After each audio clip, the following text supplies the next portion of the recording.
I'm Clara, and I'm 36 years old. Today, I was barred from entering my own brother's engagement party and campaign fundraiser. I had just driven 8 hours through a blinding Wisconsin blizzard in my pickup truck, straight from a data center server room, desperate to make it to Chicago on time. But when I reached the grand entrance of the luxury hotel, my parents blocked my path.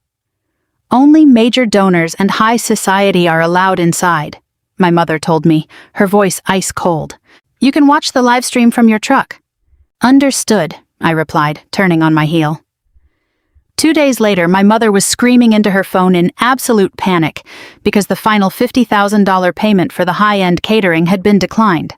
I just smiled. Before we get into the rest of story, let me know in the comments where you're watching this video from. And if you've ever had to stand your ground against family members who undervalue you, please hit that like button and subscribe. The drive back to Chicago from the data center had been a complete nightmare. I spent 8 hours white-knuckling the steering wheel, fighting howling winds and heavy snow on the interstate just to arrive on time. My tailored suit was hanging neatly in the back seat. At a gas station restroom 20 miles outside the city, I washed the machine oil off my hands, changed out of my work clothes, and carefully adjusted my tie and cufflinks. I was running on pure fumes. I had just spent 48 straight hours coding to resolve a massive international ransomware attack targeting a federal contractor. My entire body ached from the intensity, and my vision was blurry with exhaustion. But this was my brother Julian's engagement party, and it doubled as his grand debut running for state senate. You show up for family. That was the rule drilled into my head since childhood, even if that so-called family never seemed to show up for me when it mattered. The venue was an iconic, historic luxury hotel on Chicago's Magnificent Mile. The place practically oozed old money and social hierarchy. Beyond the massive brass revolving doors lay crystal chandeliers, and valets in crisp uniforms were busy parking Maybachs and Porsches in the underground garage. I parked my muddy, utilitarian Ford pickup in a far corner, took a deep breath, and tried to steady my nerves. Growing up under Eleanor and Richard meant living your entire life under a microscope. Richard was a highly influential former circuit court judge who transitioned into political consulting. For them, everything was about appearances, maintaining a flawless, elite image in their wealthy social circle. I never fit that mold. I was practical and direct. I chose the gritty, behind-the-scenes world of cybersecurity engineering instead of the Ivy League law schools and political ladders they had mapped out for me. Julian, on the other hand, was their masterpiece. He was the carefully polished, rising political star who perfectly matched their ambitions. I walked up to the brass doors of the hotel. The winter wind bit hard, and the faint sound of a live jazz band drifted out from the main ballroom. I could see the warm, amber glow pouring through the massive floor-to-ceiling windows. Guests chatted in the lobby, holding crystal martini glasses, the women dressed in custom gowns that cost more than a junior analyst at my company makes in a year. I adjusted my heavy winter jacket, feeling a quiet surge of pride in my career. I had earned my place. I built a top-tier defense cybersecurity firm from scratch in my spare time. I was the CEO, even if my parents still dismissively referred to my business as a glorified computer repair shop. They knew absolutely nothing about the classified Pentagon contracts or the multi-million-dollar data encryption projects I managed. To them, I was just Clara, the family disappointment who wore heavy work boots instead of stilettos. As I reached the top of the marble stairs, the heavy brass doors pushed open. But it wasn't a welcoming committee, it was my parents. Eleanor stepped right into the center of the doorway, crossing her arms tightly over her chest. She wore a custom navy velvet gown that shimmered under the awning lights. Richard stood right behind her, his jaw set in a hard, cold line. They looked like bouncers guarding a VIP lounge. "Hey, Mom," I said, forcing a polite smile. "I know I'm cutting it close, but the blizzard on the interstate was brutal." My mother didn't smile back. Her gaze traveled from my snow-dusted boots, slowly moving up my jacket to my slightly messy hair. Her lip curled in distaste. "What on earth are you wearing, Clara?"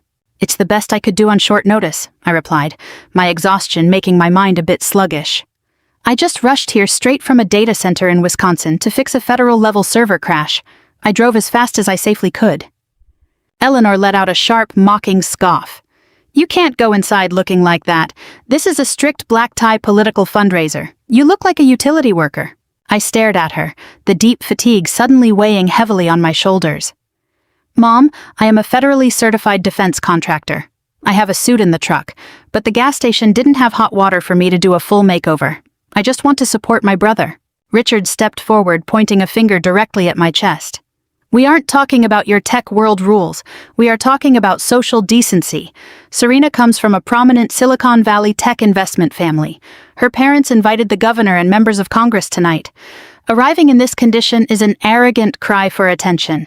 You're just trying to upstage your brother on the most important day of his life. A cold knot formed in my stomach. Upstage him? I had driven 8 hours through a blizzard just to sit in the back and applaud for him. I didn't want to upstage anyone. I just wanted to see my brother get engaged. You don't belong in that room, Eleanor declared coldly, dropping her voice to a harsh whisper so the valets wouldn't hear. You have no idea how to mingle with these people. You'll make us a laughingstock. We already told Serena's family that you were away at an isolated retreat and couldn't make it tonight. Your presence here is a major liability. The words hung in the freezing air. Don't belong, major liability. They had actually fabricated a massive lie to future in-laws just to erase my existence. Looking over my mother's shoulder, I caught sight of Julian laughing and talking in the lobby. He looked impeccable in a perfectly tailored tuxedo, surrounded by a crowd of suits. He turned his head, our eyes locking for a split second, and then he quickly spun around, pretending he hadn't seen a thing. Eleanor reached out and tapped a plastic sign on a table near the coat check. It displayed a black and white QR code. Scan this, she commanded. It's the live stream link for the event. You can go back to your truck and watch the ceremony from the parking lot. The inside is reserved for the inner circle, family only. The words family only echoed in my mind. I didn't yell. I didn't cry. Years of handling high-stress cyber threats, combined with a lifetime of emotional neglect, had taught me exactly how to lock down my emotions. I looked at the QR code, then at my mother's perfectly powdered face. Instead of begging for entry, I let our history dictate my response. Family only? I asked, my voice dangerously calm. Just like 3 years ago when you had me sit in the parking lot during Julian's law school graduation? Because my truck wasn't high-end enough to be parked next to the venue for family photos? Eleanor flinched slightly, but her face quickly hardened again. That was different. We had to maintain a professional family image for the law school alumni board. And just like 5 years ago when you left me alone in the emergency room because Julian had a minor scheduling conflict with a mock debate, I continued, stepping back from the doorway. Understood. Richard sneered. Stop playing the victim, Clara. Go back to your truck, watch the stream, and we'll call you when they cut the cake. Maybe you can come to the back door and grab a slice. I gave them a crisp, professional nod. Message received, I said quietly. I turned around and began walking down the marble steps. I didn't look back. I didn't wait to see if they felt a shred of regret. I already knew the answer. They were probably just relieved. The walk back to my truck felt completely different from the walk up to the hotel. The heavy exhaustion in my bones was suddenly replaced by a sharp, crystal-clear focus. For years, I had bent over backwards to accommodate them. I swallowed their insults, ignored their blatant favoritism, and convinced myself that one day they would respect me. Walking through that dark, icy parking lot, reality finally set in. They would never see me as family. They only saw me as a resource to be used. I unlocked my Ford pickup and slid into the driver's seat. The quiet cabin felt like a sanctuary. I sat in the dark for a moment, listening to the faint classical music drifting from the hotel. I pictured the extravagant floral arrangements inside, the vintage champagne, and the incredibly expensive catering waiting for them. Then I reached into my pocket and pulled out my phone. I opened my company's encrypted internal financial portal. The screen cast a bright blue glow in the dark cabin. I navigated to the access management module. 3 years ago, before taking on a highly sensitive long-term military project overseas that required me to be completely offline, I had given my parents a corporate black card tied to my cybersecurity firm's highest credit line. I had explicitly told them it was a corporate emergency line, only to be used if someone was in a severe accident, or if the house caught fire and they needed immediate lodging while I was entirely unreachable. However, the recent transaction history on my screen told a story that had absolutely nothing to do with medical emergencies. There were pending charges for tens of thousands of dollars at luxury boutiques on Oak Street, heavy authorization holds from an exclusive country club, and a massive pre-authorization from the high-end catering company handling tonight's event. They had been using my corporate emergency credit line to fund this lavish political affair, assuming I was too busy or too foolish to notice. I stared at the button on the screen. It was a simple red rectangle that read, "Revoke all authorized users." My thumb hovered over the glass. My mother had just stood before me, looked me in the eye, and explicitly declared that I was not family. Company compliance policy strictly stated that corporate emergency assets were forbidden for use by non-essential external entities. I was simply enforcing compliance. I pressed the red button. A confirmation message popped up. All linked physical cards are now frozen. In-progress transactions will be declined. I shifted into drive and pulled out of the parking space. In the rearview mirror, I took one last look at the brightly lit windows of the hotel. "Enjoy your dinner," I whispered to the empty cabin. I merged onto the interstate, beginning the long drive back to my real life. The highway stretched out ahead of me like an endless black ribbon, cutting through the freezing Illinois winter night. Wind and snow lashed against the windshield, but the rhythmic, hypnotic sweep of the wipers was the only sound I allowed myself to hear. I didn't turn on the radio. I didn't cry.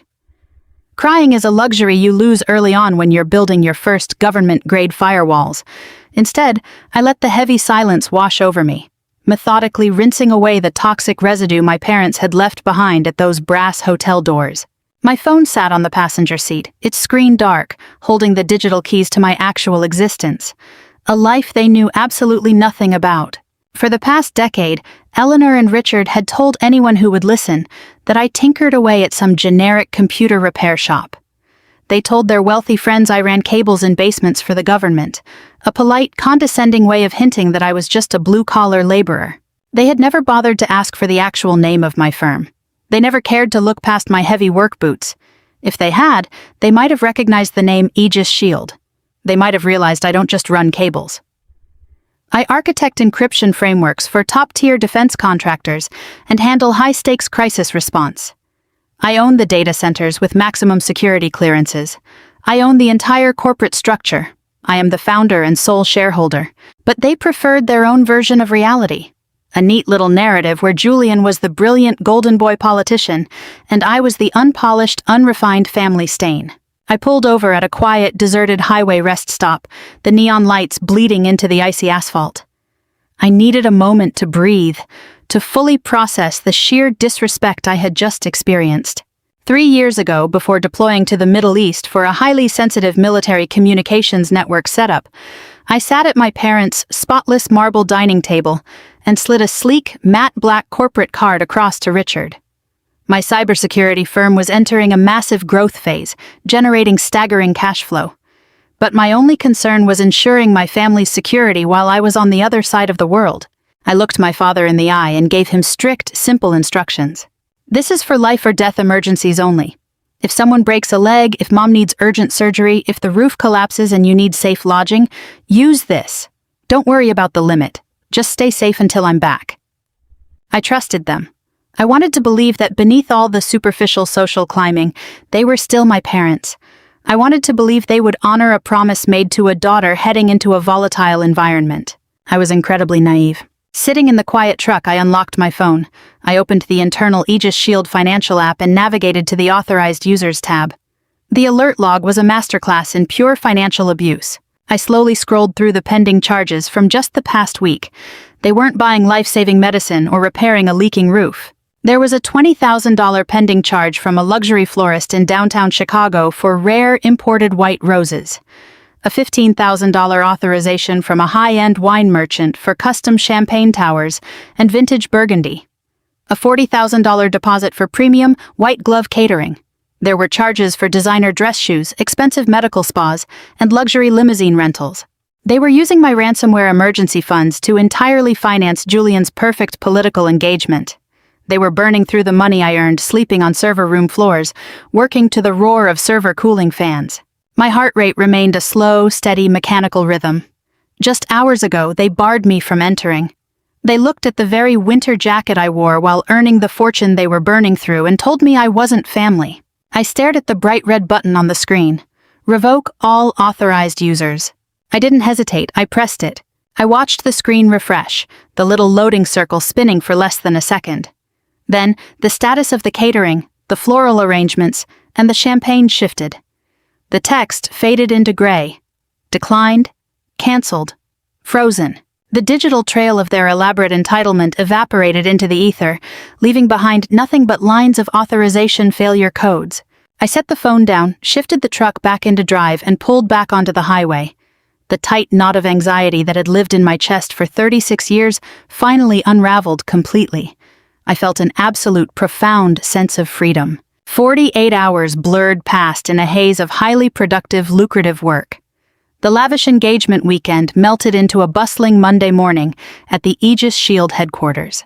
I sat at the head of my sprawling mahogany desk in my corner office. Sunlight poured through the massive floor-to-ceiling windows, overlooking the towering skyscrapers along the Chicago River. I wore a sharp, tailored charcoal business suit, my hair pulled back into a sleek professional bun, a stark contrast to the rugged work clothes from Saturday night. My desk was piled with complex encryption protocol blueprints and secure digital tablets. I was finalizing a $70 million federal cyber defense contract. The work demanded absolute precision, and my executive team had been operating at full capacity all morning. My head of security, Marcus, a former Navy SEAL, tapped on the glass door to deliver the final compliance audit. We exchanged a brief nod of mutual respect before he stepped back out. I reviewed the final terms, signed my name at the bottom of the secure digital document, and hit send. A deep sense of professional accomplishment settled over me. I had built this empire from nothing but raw grit, sharp intellect, and the unwavering loyalty of my tech team. I didn't need to mingle with high society to feel validated. I held the real power. Just as I took a sip of black coffee, my personal phone on the edge of the desk lit up. My mother's name flashed across the screen. I watched it vibrate, the sound aggressive against the heavy wood. I let it ring. It stopped, then immediately started again. Eleanor was back-to-back calling me, a sign of absolute unadulterated desperation. She never called during business hours unless she needed something to brag about, and she absolutely never called twice. The phone rang a third time, then a fourth. On the fifth consecutive ring, I calmly picked up the device and pressed answer. I leaned back in my ergonomic leather chair. I didn't say hello. I just listened. "Clara!" my mother shrieked into the receiver. Her voice was sharp and frantic, completely stripped of her usual high society elegance. She sounded like an animal backed into a corner, clawing wildly for an escape route. "Clara, you need to call your bank right this second." I moved the phone a fraction of an inch away from my ear. The background noise on her end was pure, unmitigated chaos. I could hear angry shouting, the sharp clink of silverware hitting tile floors, and Julian's voice in the distance, swearing hysterically. It sounded like a full-blown riot in a 5-star Michelin restaurant. I took another slow sip of my coffee, savoring the bitter roast. Why would I call my bank, Mom? "To fix this system glitch," Eleanor screamed, her breath coming in ragged, panicked gasps. "There's a malfunction with the emergency card. You need to fix it immediately before Serena's family finds out what's happening. The venue manager just locked the heavy brass doors to the private dining room. They are refusing to let the VIP guests leave this farewell brunch. The caterer is threatening to involve the authorities. Clara, the final $50,000 payment was declined. Fix it now." In the background, I could hear a man's voice, likely the venue manager, firmly demanding a valid form of payment. His voice was steady and unyielding, cutting through the murmurs of confused, wealthy guests. Julian's swearing grew louder, shouting that his perfect political debut was being ruined. The sheer panic in my mother's voice was a stark contrast to the arrogant, cruel woman who had blocked my path 48 hours ago. She had built her entire social standing on the illusion of limitless wealth.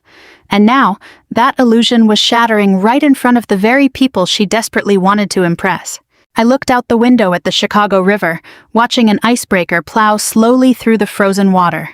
I took one last deep breath, letting the reality of my position settle into my bones.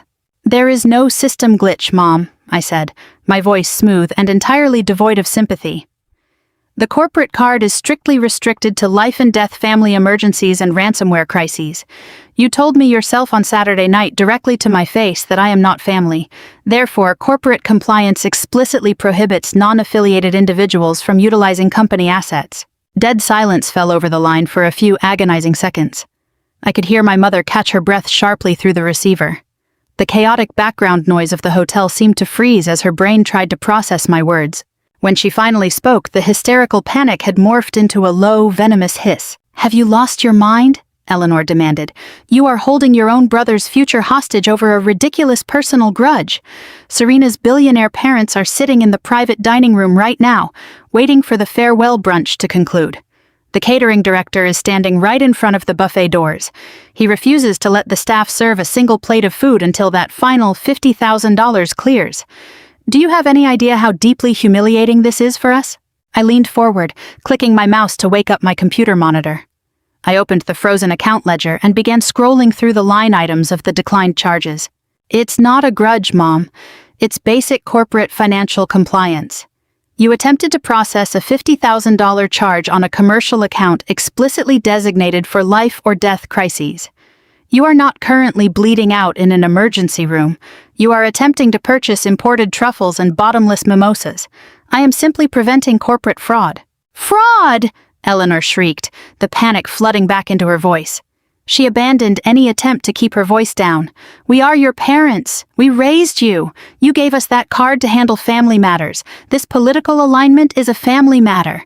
You have money now, Clara. We know you make decent money at that computer shop. You can absolutely afford this. Call the bank right now and authorize the transaction before Julian's career is completely ruined." I didn't touch the phone. I kept my voice entirely flat, letting the cold reality sink in. Julian's political career is not my responsibility. You are right about one thing, though. I can absolutely afford it, but I won't pay a single cent. 2 days ago, I drove 8 hours through a blizzard straight from a Wisconsin server room to celebrate my brother's engagement. I stood on the marble steps of that hotel, exhausted, wearing the jacket I earned while securing this country's networks. And you looked at me like I was garbage. Eleanor scoffed loudly into the receiver. "You are being completely unreasonable. We told you what the dress code was. You showed up looking like you were about to repair a motorcycle, and you embarrassed us. You know how important appearances are to Serena's family. We had to protect Julian's big day." "You weren't protecting anyone," I corrected her flatly. "You were protecting your own fragile vanity. You and Dad stood at that door and explicitly told me I wasn't socially qualified to be in the same room as your wealthy friends. You pointed at a plastic sign and told me to watch the live stream from my truck in the parking lot. You told me I wasn't family. You don't get to disown me on Saturday night and expect me to foot the bill for your lavish brunch on Monday morning." There was a sudden rustling sound on the other end. I could hear Eleanor whispering frantically to someone, most likely my father. When she came back on the line, her entire strategy had shifted. The aggression vanished, replaced by a heavy, manufactured sorrow. She began to weep, forcing dramatic, theatrical sobs into the receiver. "Clara, please," Eleanor whimpered. "I'm begging you, don't do this to your brother. He is completely innocent in all of this. You owe him an apology for missing his engagement. Ruining his farewell brunch is unforgivable. You need to make this right by clearing the bill. You owe Julian this money as an apology for abandoning him." I actually laughed out loud. The sound echoed off the glass walls of my office. The sheer audacity of her attempt to twist reality was almost impressive. "I didn't abandon Julian. You locked me out. And let's talk about what I supposedly owe him. I am looking at the transaction history right now. The frozen catering charge is just the grand finale. Last week you charged $20,000 on this card for custom air-freighted flowers. You spent $15,000 on vintage wine. You used my emergency line to pay for his bespoke Savile Row suits. I don't owe Julian an apology. If anyone owes anyone, you owe my company a massive reimbursement." The fake crying stopped instantly. Eleanor's tone snapped right back to pure rage. "You ungrateful little brat. We gave you everything. We gave you a home. We raised you. You owe us respect." "I gave you a card for medical emergencies," I replied coldly, "not a blank check to buy your way into high society. The account is permanently frozen. You'll have to find another way to settle up with the caterer. Maybe Julian's powerful Silicon Valley father-in-law can pick up the tab." Suddenly, the phone was violently snatched away.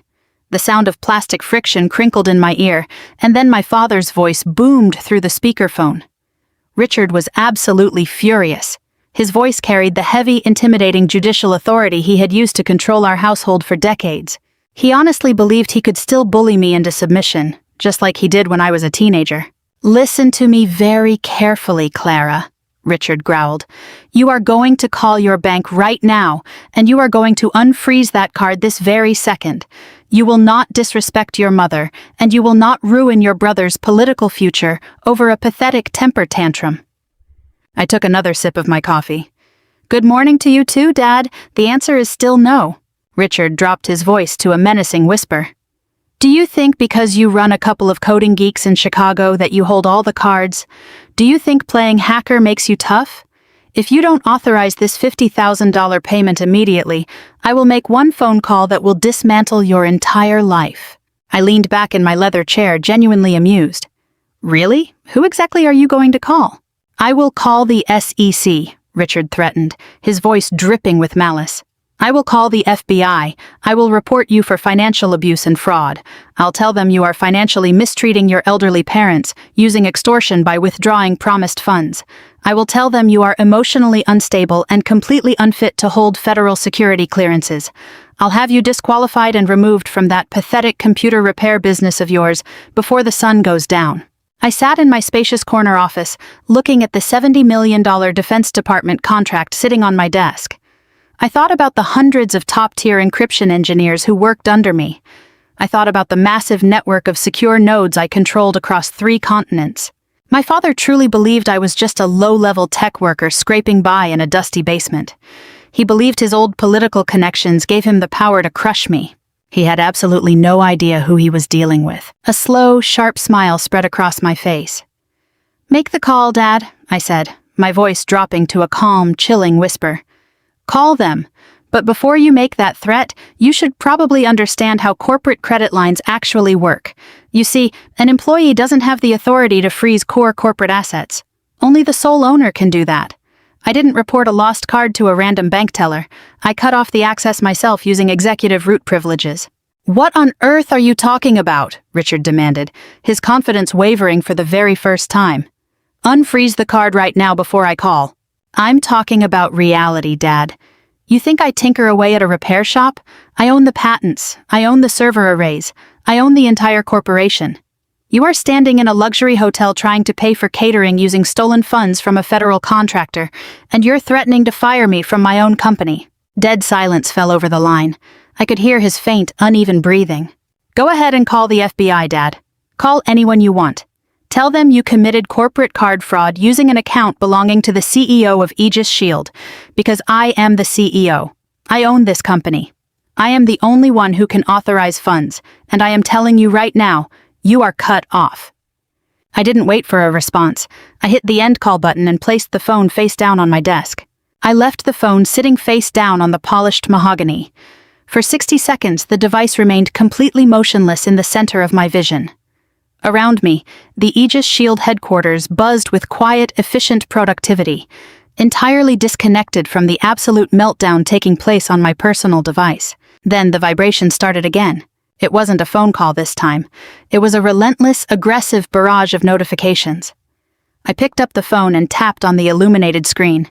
Julian had just left a voicemail marked urgent. I pressed play, turning on the speakerphone, letting my brother's sharp, frantic voice fill my corner office. He wasn't just crying, he was hyperventilating with pure rage. You ruined my life, Clara, Julian shrieked, his voice cracking under the weight of his immense entitlement. You completely ruined my perfect day. Serena's parents had to use their personal check to cover the catering, and the venue staff is holding our luggage hostage. Do you have any idea how deeply humiliating this is for me? You are just a jealous, bitter spinster. You couldn't handle seeing me succeed because nobody will ever love you.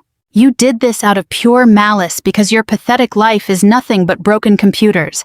Unfreeze the card and wire the money to Serena's father right now, or I swear to God I will never speak to you again for the rest of my life. The recording ended with a sharp digital click. I didn't feel a single shred of guilt. If anything, the voicemail completely solidified my resolve. I slid out of the voicemail app and opened my text messages. The family had officially gone nuclear. Over the last hour, my mother had clearly mobilized our entire extended network, launching a massive social media smear campaign and a direct digital assault on my phone. The texts poured in, one after another, spraying venom. Aunt Patricia texted to say I was a disgraceful older sister and an utter embarrassment to the family name. Cousin Greg sent a massive paragraph accusing me of trying to sabotage a sacred union out of pure jealousy. Richard's brother, my uncle, left a message calling me a cold-blooded monster for causing my mother to have a panic attack in a crowded hotel lobby. They called me malicious. They called me selfish. They had completely bought into the narrative Eleanor and Julian manufactured, entirely convinced that I had intentionally waited until the farewell brunch to cut off the funds just to cause the maximum amount of public disruption. My phone vibrated again, this time with a social media notification. Julian had just posted a long, tearful status update to his thousands of political followers, making thinly veiled references to a toxic, deeply resentful family member who attempted to destroy his career and his relationship out of spite. I didn't reply to a single message. I didn't try to defend myself. Years of cyber warfare had taught me that arguing with people who are committed to misunderstanding you is a massive waste of tactical resources. I simply flipped my phone to silent, disabled all push notifications, and tossed the device into the bottom drawer of my desk. I let them scream into the void. I had actual work to do. I turned my focus back to my dual monitors. I logged into the Central Aegis Shield financial terminal. Bypassing the standard employee reimbursement accounts, I used my CEO credentials to access the highest tier of executive financial records. I typed the specific routing number of that emergency card into the global search bar. The security system instantly pulled up the raw data.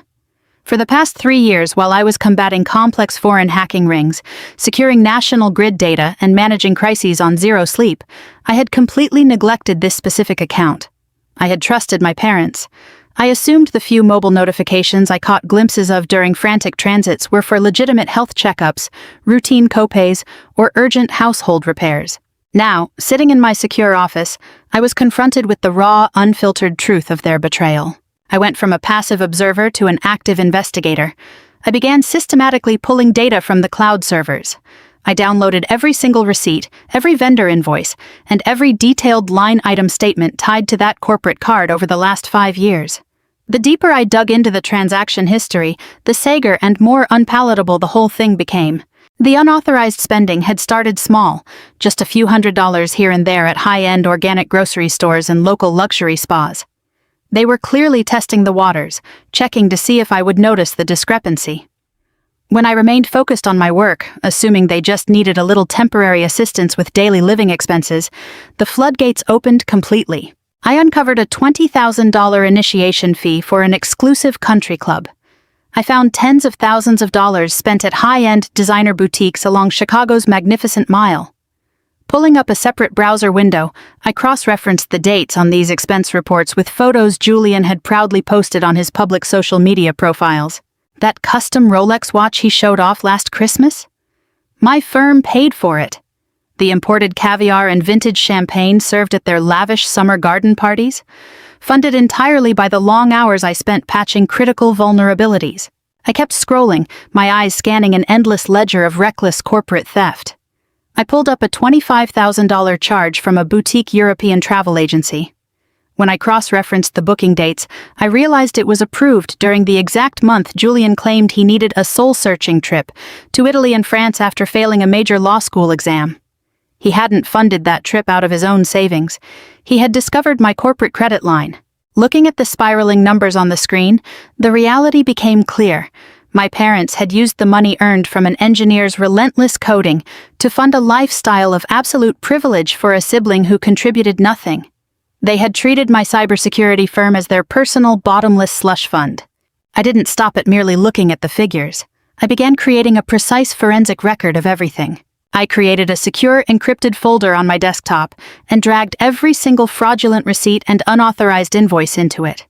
Using my company's tracing software, I organized the financial data chronologically, highlighting the most egregious and expensive unauthorized purchases in bright yellow. I compiled an airtight 50-page forensic audit report of the emergency card. Every unauthorized charge was categorized, totaled, and mapped against the specific corporate financial policies of Aegis Shield that it blatantly violated. It was a masterclass in corporate accountability.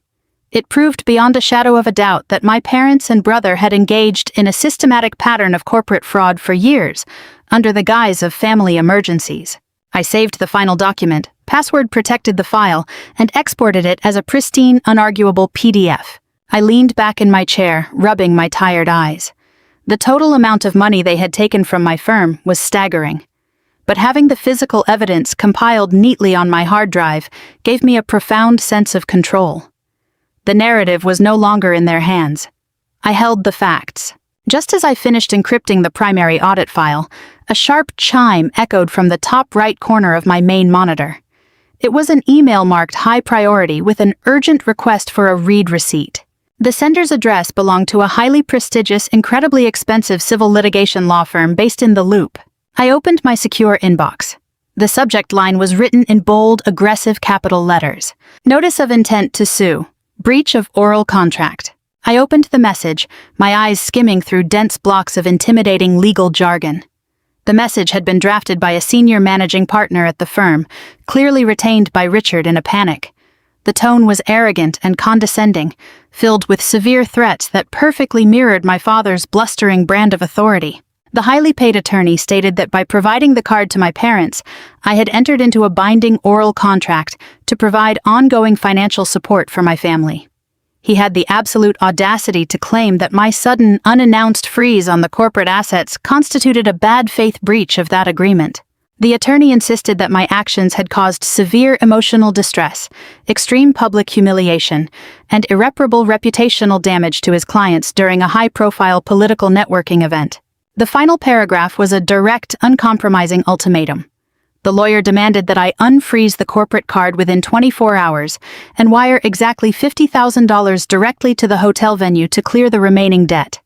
If I failed to comply within this designated timeframe, the firm would formally initiate a devastating civil lawsuit against me and Aegis Shield. They threatened to expose my personal life in open court, alert my government contractors to my supposedly unstable financial behavior, and completely dismantle my professional standing. I stared at the blinking cursor at the bottom of the screen and let out a soft laugh. I didn't draft a frantic reply to defend myself. I didn't even forward the email to my own legal team. Instead, I simply opened my calendar app and created a new event. I titled it Aegis Shield Corporate Asset Audit and Compliance Review. I scheduled it for exactly 1 hour from that moment. I added Richard, Eleanor, Julian, and the senior managing partner who had just threatened me to the mandatory attendee list. I attached the secure 50-page PDF to the invitation, locking it with a randomly generated password that I would only provide during the meeting. I clicked send and watched the delivery confirmations roll in. All of them accepted the invitation within 5 minutes. They thought they had won. They believed they had backed me into a corner and that this video call would be my formal surrender. Exactly 1 hour later, I clicked the link to open the video conference room. A grid of 4 squares popped up on my screen. I sat in my quiet, well-lit office, wearing my tailored dark gray business suit, my expression completely neutral. In the next square, my parents sat side by side on their expensive beige sofa in their luxury Gold Coast penthouse. Richard had a smug, victorious grin on his face, leaning back with his arms crossed. Eleanor sat rigidly beside him, her chin tilted up in a display of absolute superiority. In the third square, Julian glowered into his camera. He was sitting in what looked like a luxury hotel suite, clearly a space he used to pacify his fiancée, though the furious scowl on his face completely ruined the atmosphere. In the final square sat their highly paid attorney, adjusting his silk tie in a mahogany-paneled office that practically smelled of expensive billable hours. The lawyer cleared his throat, immediately taking command of the conversation. "Miss Clara," he began, his voice dripping with condescension, "I'm glad you decided to handle this like an adult. If you are prepared to wire the funds to the venue and restore your family's access to the shared account, we can discard the notice of intent to sue and put this unfortunate misunderstanding behind us. Your father has graciously agreed not to pursue claims of financial neglect, provided you comply right now." I didn't respond to his threat. I didn't even look at his video square. Instead, I clicked the button to share my primary monitor with the group. A massive, heavily redacted spreadsheet filled their screens. "I am unmuting everyone's microphone," I said, my voice cutting through the digital static with absolute precision. "But you only need to listen. What you are looking at right now is a forensic financial audit of the Aegis Shield Defense Network corporate accounts. This is not a personal joint bank account. This is a highly restricted commercial credit line issued under my name as the CEO. Richard scoffed loudly, leaning forward toward his camera. "Cut the corporate jargon, Clara. You gave us that card. We had an agreement. You are legally obligated to honor it." I dropped a password into the chat window, unlocking the PDF attached to the meeting invite. "Open the document," I instructed. I watched the attorney's eyes dart to his secondary monitor as he opened the file. I scrolled down my shared screen, highlighting a massive block of transactions from 3 years ago. "Let's review the oral agreement my father is referring to," I continued, my tone entirely clinical. 3 years ago, I took on an overseas military communications infrastructure project that required me to be completely offline. Before leaving, I issued a corporate emergency card to Richard and Eleanor, strictly limited to life-or-death medical emergencies. Instead, I returned to find this. I highlighted one glaring specific entry. "This is a $25,000 charge processed by a luxury travel agency in Paris. This transaction was authorized during the exact week my security team was holding the line against a hostile foreign cyber threat. You used my hazard pay, money I earned sleeping on server room floors and surviving on caffeine, to fund a 6-week European vacation for Julian because he needed to find himself after failing his law school exams." Julian's face turned a deep crimson. "That was a family expense," he shouted into his microphone. "I was going through a severe mental health crisis. You have more money than you know what to do with. You are just being incredibly greedy and trying to humiliate me during my engagement weekend." I ignored his outburst completely and scrolled down to the next highlighted section. "Here we have a $20,000 charge processed 14 months ago for a platinum membership at an elite country club. Underneath it are the subsequent monthly fees for imported orchids, cases of vintage champagne, and private golf lessons." I stared directly into my camera, locking eyes with my parents. "You aren't raising a rising political star. You have been using an engineer's hard-earned money to bankroll a parasite." "How dare you speak about your own brother that way?" Eleanor shrieked, pressing her hands to her face in a display of manufactured shock. "We are a family. Families support one another. You gave us access to that line, and we used it to maintain our standard of living." I finally turned my attention to the fourth square on the grid. The attorney was no longer looking at the camera. He was staring intently at the 50-page audit report on his secondary monitor. The smug, condescending smirk had completely vanished from his face, replaced by a rigid, wide-eyed look of absolute panic. "Mr. Sterling," I said, addressing the lawyer directly, "I'm sure someone with your deep legal background understands the strict federal regulations surrounding the corporate assets of federal defense contractors. My parents retained you under false pretenses, claiming this was a domestic dispute over a shared family account. They lied to you. They omitted the fact that this card belongs to a defense security firm with active government contracts." The lawyer swallowed hard, his skin turning a sickly shade of gray. He was putting the pieces together in real time. He realized that by sending me a written demand threatening a lawsuit to force the release of corporate funds for a private political event, he had inadvertently documented an attempt to extort a federal contractor. "If you move forward with this lawsuit," I continued calmly, "I won't just defend myself in civil court. I will hand this 50-page forensic audit over to the FBI and the IRS. I will report Richard, Eleanor, and Julian for systematic corporate fraud, wire fraud, and the unauthorized allocation of commercial assets. And since you just sent an email demanding I unfreeze those stolen funds to pay a private catering vendor, I'll be happy to include your written correspondence as evidence of your active participation in an extortion attempt." Absolute dead silence followed. The only sound was the faint hum of my computer tower. The lawyer snapped toward his microphone. His voice had lost every shred of its previous bravado. It was shaking. "Miss Clara," he stammered, raising his hands in a defensive gesture. "I was not informed of the corporate nature of the account. My clients explicitly stated this was a personal family trust. I had absolutely no knowledge that these funds were connected to a defense security firm." Richard's face twisted into an ugly sneer. "What on earth are you talking about, Sterling? Don't let her intimidate you. She's bluffing. Sue her and take every dime she has." The lawyer didn't even look at my father. His eyes remained locked on my video feed. "Please be advised that as of this exact second, I am formally withdrawing representation for Richard, Eleanor, and Julian. I am officially advising my former clients that any legal action regarding this corporate account will result in catastrophic criminal liability. I will send a formal notice of termination immediately." Before Richard could utter another word, the lawyer's square went black. He disconnected from the call, fleeing the radioactive disaster my parents had created as fast as legally possible. Julian let out a sharp, hysterical shriek. "You ruined my life. You drove away our attorney. Serena's family is going to find out about this. They're going to know we don't actually have the money. You are a monster, Clara." His square went black next. He slammed his laptop shut in a blind rage, cutting his connection. Now it was just my parents. The smug, victorious aura that surrounded them at the start of the call was completely gone.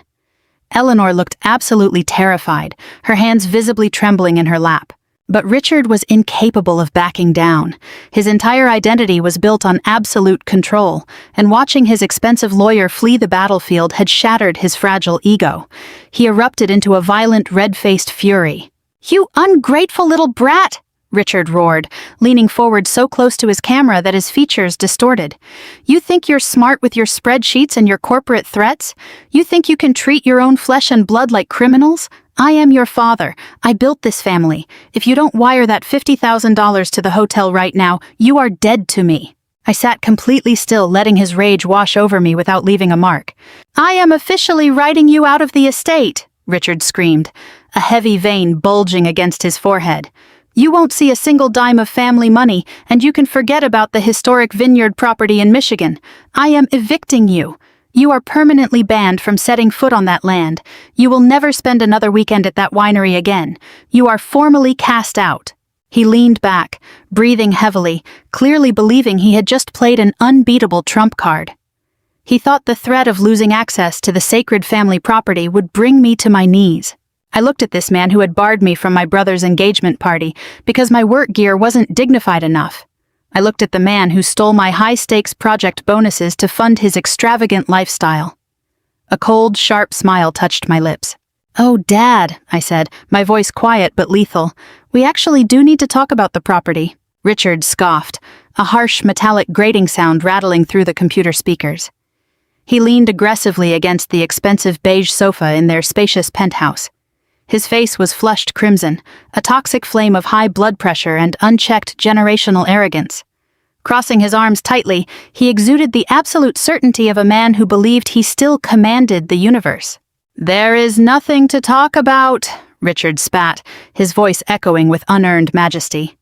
The Michigan Vineyard Estate was the absolute crown jewel of the Richard family trust, long before we ever brought you into this world.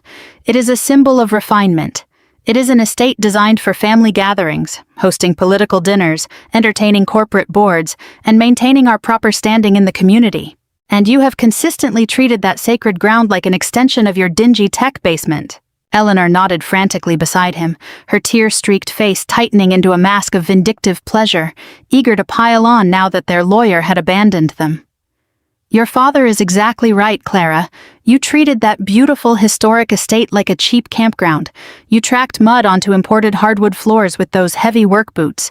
You isolated yourself completely in the master suite, typing away at code nobody could understand. We desperately need that house for Julian. We need the grounds for his political fundraisers and elite engagement parties, but you refuse to participate in high society. You lack the basic social graces required to cross that threshold. You are an absolute embarrassment to the legacy." Richard pointed a thick, accusatory finger directly at his camera lens. "I am the sole executor of the family trust," he declared, "and I control the assets. I decide exactly who benefits from our wealth and who gets pushed out into the cold. And as of this exact second, your name is completely and permanently erased from the ledger. I am calling a private security firm first thing in the morning. I am having them dispatch a locksmith to the vineyard to change every single deadbolt on that property. They will pack up your cheap computer equipment into black garbage bags and leave them by the curb." He leaned closer to the camera, a cruel, triumphant smile stretching across his face. "I am taking the deed and gifting the keys to Julian and Serena as an engagement present. It is the least I can do to make up for the horrific, unforgivable trauma you caused them this morning. You are entirely cut off from the family fortune. If you don't route that $50,000 to the hotel venue immediately, you will never see the inside of that estate again. You are officially evicted." I didn't interrupt his hostile tirade. I didn't raise my voice. I certainly didn't panic. Instead, I simply leaned back in my ergonomic leather chair and crossed my fingers, letting him completely exhaust his aggressive speech. I watched his chest heave from the exertion of shouting. I watched Eleanor clutch his arm, entirely dependent on his grand illusion of power. They were desperately holding on to a version of reality that had long since expired. They built their entire identity on the illusion of infinite, untouchable wealth, completely ignoring the mechanical, mathematical reality of how that wealth actually operated. When Richard finally ran out of breath, panting heavily into his microphone, a thick, heavy silence descended on the video call. I didn't break eye contact with the camera. I slowly reached out, placing my hand on my computer mouse. "Are you completely finished?" I asked. My voice was dangerously level, entirely devoid of emotional variance. "I'm finished when I say I'm finished," Richard snapped, though his voice lacked its previous volume. "You have your ultimatum, Clara. Pay the caterer or lose the vineyard estate." I moved my mouse, clicking a small icon at the top of the screen share. I closed the 50-page forensic audit detailing their rampant corporate card fraud. I opened a brand new tab in my secure web browser. The screen on their end instantly shifted from an incriminating financial spreadsheet to a cold, bright government portal. "Let's examine the actual leverage you possess, Dad," I said. I typed a specific URL into the search bar with deliberate, rhythmic keystrokes. "You seem firmly convinced that you hold the ultimate card in this negotiation.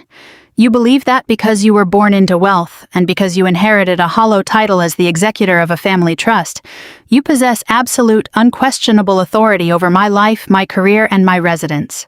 The government webpage loaded instantly. It was the official, public-facing digital archive of real estate records for the county where the vineyard was located. The official county seal was proudly displayed in the top left corner. "What is this?" Eleanor asked, squinting tightly at her monitor. "What are you showing us on the screen, Clara?" "It's public record, Mom," I explained, my voice carrying the patient, even tone of a professor explaining a basic concept to a remarkably slow class. "This is the county's unalterable, legally binding digital property ledger. Anyone with an internet connection can access it. I'm bringing it up right now to show you exactly how misplaced your arrogance really is." I navigated directly to the property search database. I entered the precise address of the sprawling, multi-million-dollar historic vineyard estate, the one with the private boat dock, the wraparound cedar porch, the custom stone fireplaces, and the panoramic lake views. The sacred family property Richard claimed to control with an iron fist. I pressed enter. The database loaded for less than a second before displaying a comprehensive inventory of all legal documents tied to that specific address. Skipping past the historical deeds and original building permits, I went straight to the most recent transaction filings. Richard leaned forward, his brow furrowed in deep confusion. "I don't care about your little computer tricks," he growled, attempting to maintain his aggressive posture. "That house belongs to the Richard Family Trust. It has been securely held in that trust since 1985. I have the physical documents in my safe downstairs." "What you have in your safe are outdated, worthless pieces of paper," I corrected him sharply. I clicked a PDF link labeled Deed and Title Transfer. The document, stamped with an official government seal, filled the shared screen. "You see, Dad, while you were busy playing golf, buying imported champagne, and bragging to your high society friends about your massive real estate portfolio, you completely neglected the actual management of your finances. A family trust requires funds to operate. It requires responsible administration. But you treated it like a casino. 5 years ago, you took out a massive commercial loan against the vineyard. You desperately needed liquidity to cover your failed political lobbying debts and speculative losses, but you never bothered to actually pay that commercial loan back." I highlighted the top section of the public filing. It documented a massive, uncompromising bank foreclosure. "You ignored the warnings," I continued, my voice steady and unyielding. "You threw certified collection letters into the trash because you genuinely believed you were untouchable. You thought a bank would never repossess a historic estate from a former judge with your social standing. 2 years ago, while I was overseas deploying defense architecture, managing billions of dollars in classified government data, and blocking hostile cyber threats, the bank and the IRS quietly initiated a full foreclosure process on your sacred family property. They seized the estate to satisfy your massive defaults and unpaid taxes. They legally stripped the asset away from the trust. Every drop of color drained from Richard's face. The arrogant flush vanished, leaving him looking sickly and hollow. His jaw moved up and down silently, trying to form words that wouldn't come.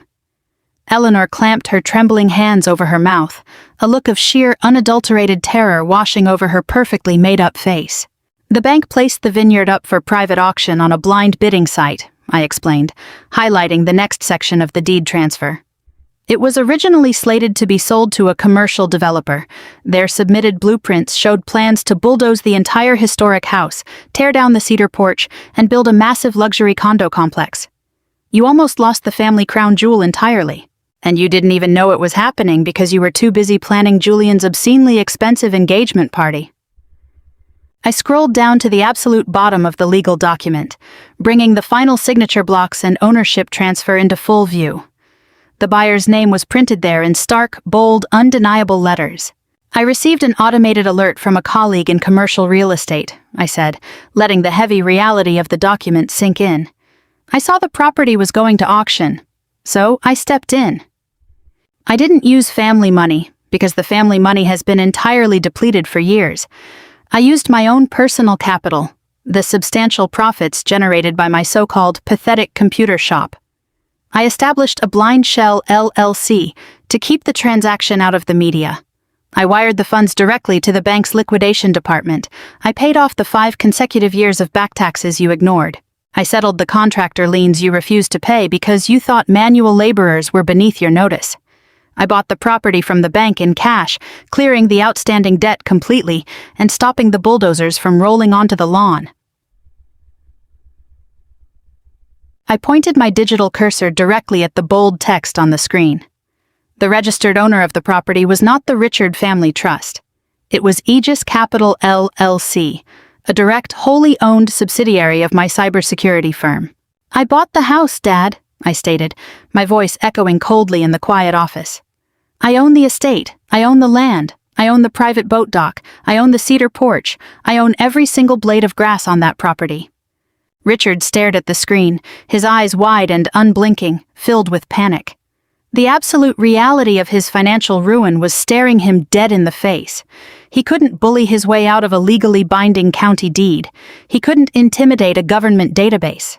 He couldn't shout at a bank wire transfer. His entire illusion of power was completely, irreparably shattered.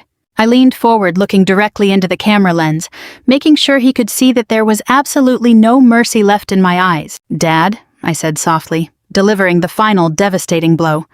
The family trust went bankrupt 2 years ago. You don't own anything. Richard stared at his camera, his mouth opening and closing like a suffocating fish. He let out a sharp, barking laugh that held absolutely no humor, leaning forward until his face completely filled his video square. You are completely delusional, he sputtered, though his voice lacked the booming authority from earlier. The family trust is an ironclad institution. I have a wealth management team. I have an accountant who plays golf with me every single weekend. If there were a liquidity issue, they would have notified me immediately. You are sitting in your office fabricating documents to intimidate us because you know you are legally cornered. I didn't raise my voice. I didn't need to. I pulled up a highly detailed, legally verified commercial banking ledger on the shared screen, placing it directly next to the forensic credit card audit. You don't have a wealth management team, Dad, I corrected him, my tone clinical and entirely devoid of empathy. You have a group of yes-men who were happy to take your high retainer fees while watching you drive the family finances directly off a cliff. Let's look at the reality of your ironclad institution. 4 years ago, the trust began bleeding cash heavily. You were desperate to maintain the illusion of being a prominent high society patriarch.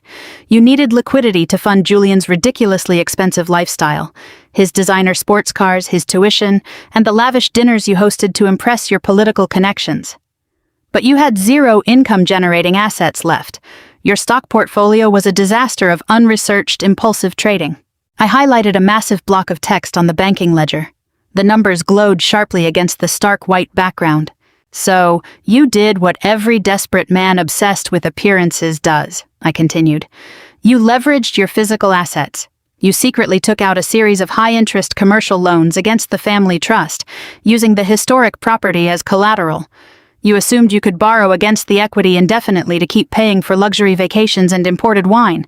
But commercial loans require actual repayment, Dad. They require structured monthly capital, which you simply did not possess. Richard swallowed hard, his face shifting from an angry flush to a sickly pale gray. He darted a nervous glance at Eleanor, who was staring at the screen with absolute unblinking horror. When the funds inevitably dried up, you completely ignored the problem, I said, driving the final nail into the coffin of his pride. You threw the bank's certified notices into the paper shredder. You ignored the persistent calls from the commercial lending department. You genuinely believed your family name and your country club membership insulated you from the consequences of default. You thought the bank would just look the other way because you were former Circuit Judge Richard. But institutional lenders don't care about your social standing. They care about their balance sheets. 2 years ago, the bank officially classified your massive outstanding balance as toxic debt. They initiated quiet internal foreclosure proceedings against the trust. "You're lying," Richard rasped, his hands gripping the edge of his desk, visibly shaking. "They would have repossessed the property by now.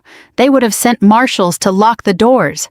They didn't need to send marshals immediately because they opted for a faster, cleaner liquidation strategy, I explained, walking him through the basic mechanics of institutional finance.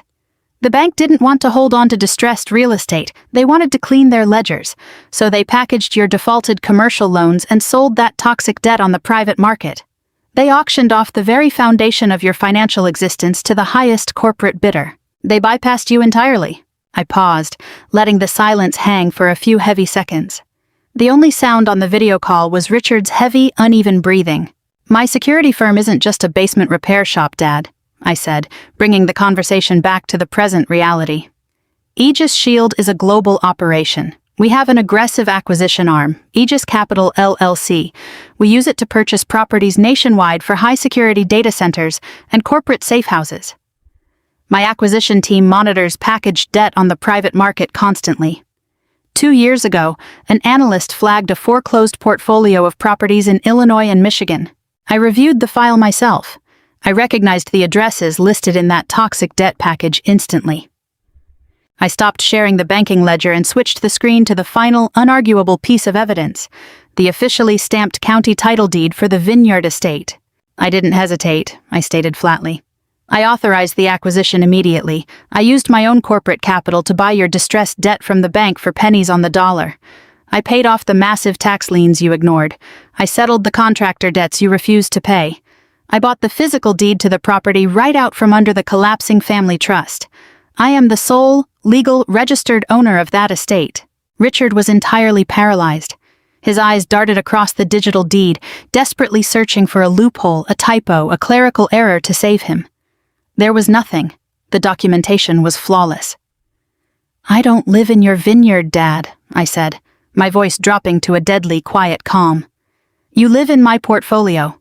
You are a guest on my property, and as of this exact moment, your visiting privileges are permanently revoked." Eleanor let out a sharp, suffocating gasp.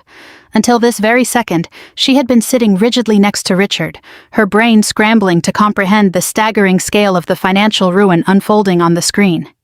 She was a woman who built her entire existence on the perception of wealth. Her social standing, her friendships, her entire identity depended completely on their illusion of being untouchable. But my words had just triggered a terrifying realization in her mind. She turned her head slowly to face my father. Her hands shook so violently that the heavy diamond rings on her fingers clicked sharply against each other. "Richard," she whispered, her voice cracking with pure, unfiltered dread. "Richard, look at me, the family trust. The trust holds the vineyard." My father refused to look at her. His eyes remained locked on the monitor, his jaw clenched tight. Eleanor grabbed his shoulder, her manicured nails digging deeply into his expensive suit jacket. "Richard, you tell me right now," she demanded, panic rising in her voice. "The trust doesn't just hold the lakeside property in Michigan. The trust holds the primary estate. It holds our home here in Chicago." I watched the devastating truth crash down on Eleanor. The color vanished from her face entirely. I didn't need to answer her question. Richard's sickening silence confirmed everything she needed to know. When my father utilized the family trust to secure his fraudulent commercial loans, he hadn't just put the vacation house on the table. He had put their primary residence, the massive, pillared Gold Coast penthouse overlooking Lake Michigan where they were currently sitting, up as collateral as well. My God, Eleanor breathed, shrinking back into the sofa as if the furniture itself had suddenly become toxic. You lost this home too. You lost the primary residence. The roof over our heads doesn't even belong to us. We are renters. Exactly, Mom, I interjected, maintaining my cold, professional distance.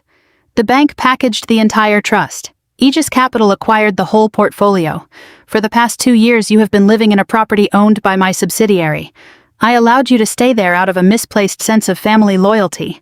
I quietly covered the property taxes and maintenance fees while you paraded around town acting like royalty. But since you made it abundantly clear outside that hotel entrance on Saturday night that I am not family, I no longer have any obligation to provide you with free corporate housing. You will receive a formal 30-day eviction notice by the end of this week. You can pack up your custom gowns and find somewhere else to live. Eleanor let out a loud, visceral sob, burying her face in her hands. Her social empire was utterly destroyed. She was being evicted from her own showpiece home by the very daughter she had barred from entering the venue. Suddenly, the third square on the video grid lit up. Julian had reconnected. He had clearly been eavesdropping off camera, waiting to see if Richard could bully me into submission. When he realized that the family wealth was entirely fictional and that I held the deeds to their entire existence, his polished political persona fractured completely. He lunged toward his laptop camera, his face twisted with absolute fury, looking completely unhinged. You are bluffing, Julian screamed, his voice screeching through the speakers. You fabricated all of this just to ruin my engagement because you are a sick, twisted person. You don't own anything, you're just trying to scare us. I looked at my brother, feeling a deep sense of pity for his aggressive ignorance. The documentation is right there on the screen, Julian. The county clerk verified it. The bank authorized the transfer. Your fairy tale is over. The money is gone. Julian slammed his hands onto his desk. Fine, he shouted, his eyes wild and desperate. Fine. Even if you bought that debt, it doesn't matter. You think you won, Clara, but you have no idea who you're dealing with. You forgot about Serena. He let out a manic, breathless laugh, desperate to grasp the only lifeline he thought he had left. Serena's family is real old money in the tech world, Julian declared, his voice dripping with vicious triumph. Her father is a top-tier venture capitalist and a billionaire in Silicon Valley. They have actual limitless wealth, not some fake security shop. And they protect real family. When I tell Serena what you're trying to do to us, her father will step in. He will buy this debt right out from under you. He'll hire a team of ruthless corporate litigators who will absolutely dismantle you in court. They will bury your little tech company in injunctions and lawsuits until you're forced to file for bankruptcy. They will ruin you, Clara, and I am going to sit back and watch them do it. Julian leaned in closer to his webcam, his perfectly styled hair falling messily around his face. His voice was shrill, echoing the desperate entitlement of a child who had never worked a hard day in his entire life. Serena's parents absolutely adore me, he bragged, his eyes wide and manic with panic. They see me as the perfect addition to their family. They love my pedigree. They love my elegance. They actually appreciate the breeding and cultivation I bring to their exclusive social circle. It's something a dull, unrefined code monkey like you could never understand. 你把你的20多岁浪费在水地板上和对机房工人发号施令上。而我花了同样的时间建立了彻底抹杀你所需的精准社交网络。我周五晚上要和塞雷诺的父亲共进一场正式的私人晚宴。朱利安宣布，一个额度的胜利冷笑在他脸上蔓延开来。我们要在城里最顶级的牛排馆的 VIP 保健用餐。我要在合照年份勃艮第的时候，向我未来的岳父解释你到底是一个怎样恶毒嫉妒的怪物。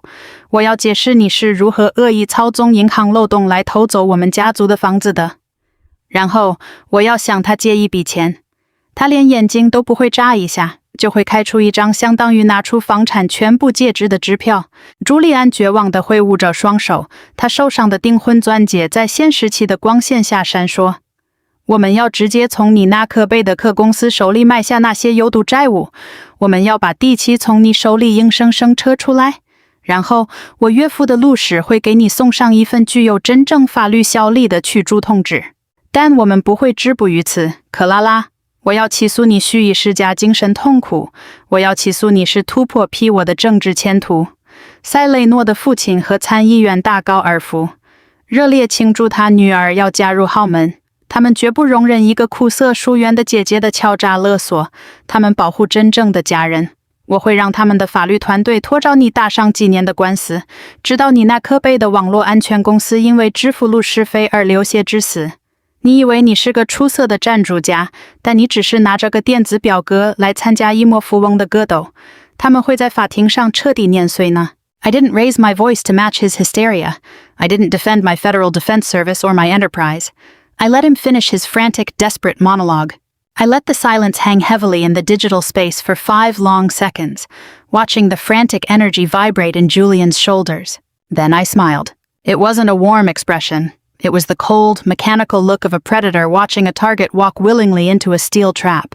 Sounds like a flawless plan, Julian, I said, my voice incredibly smooth and undeniably lethal.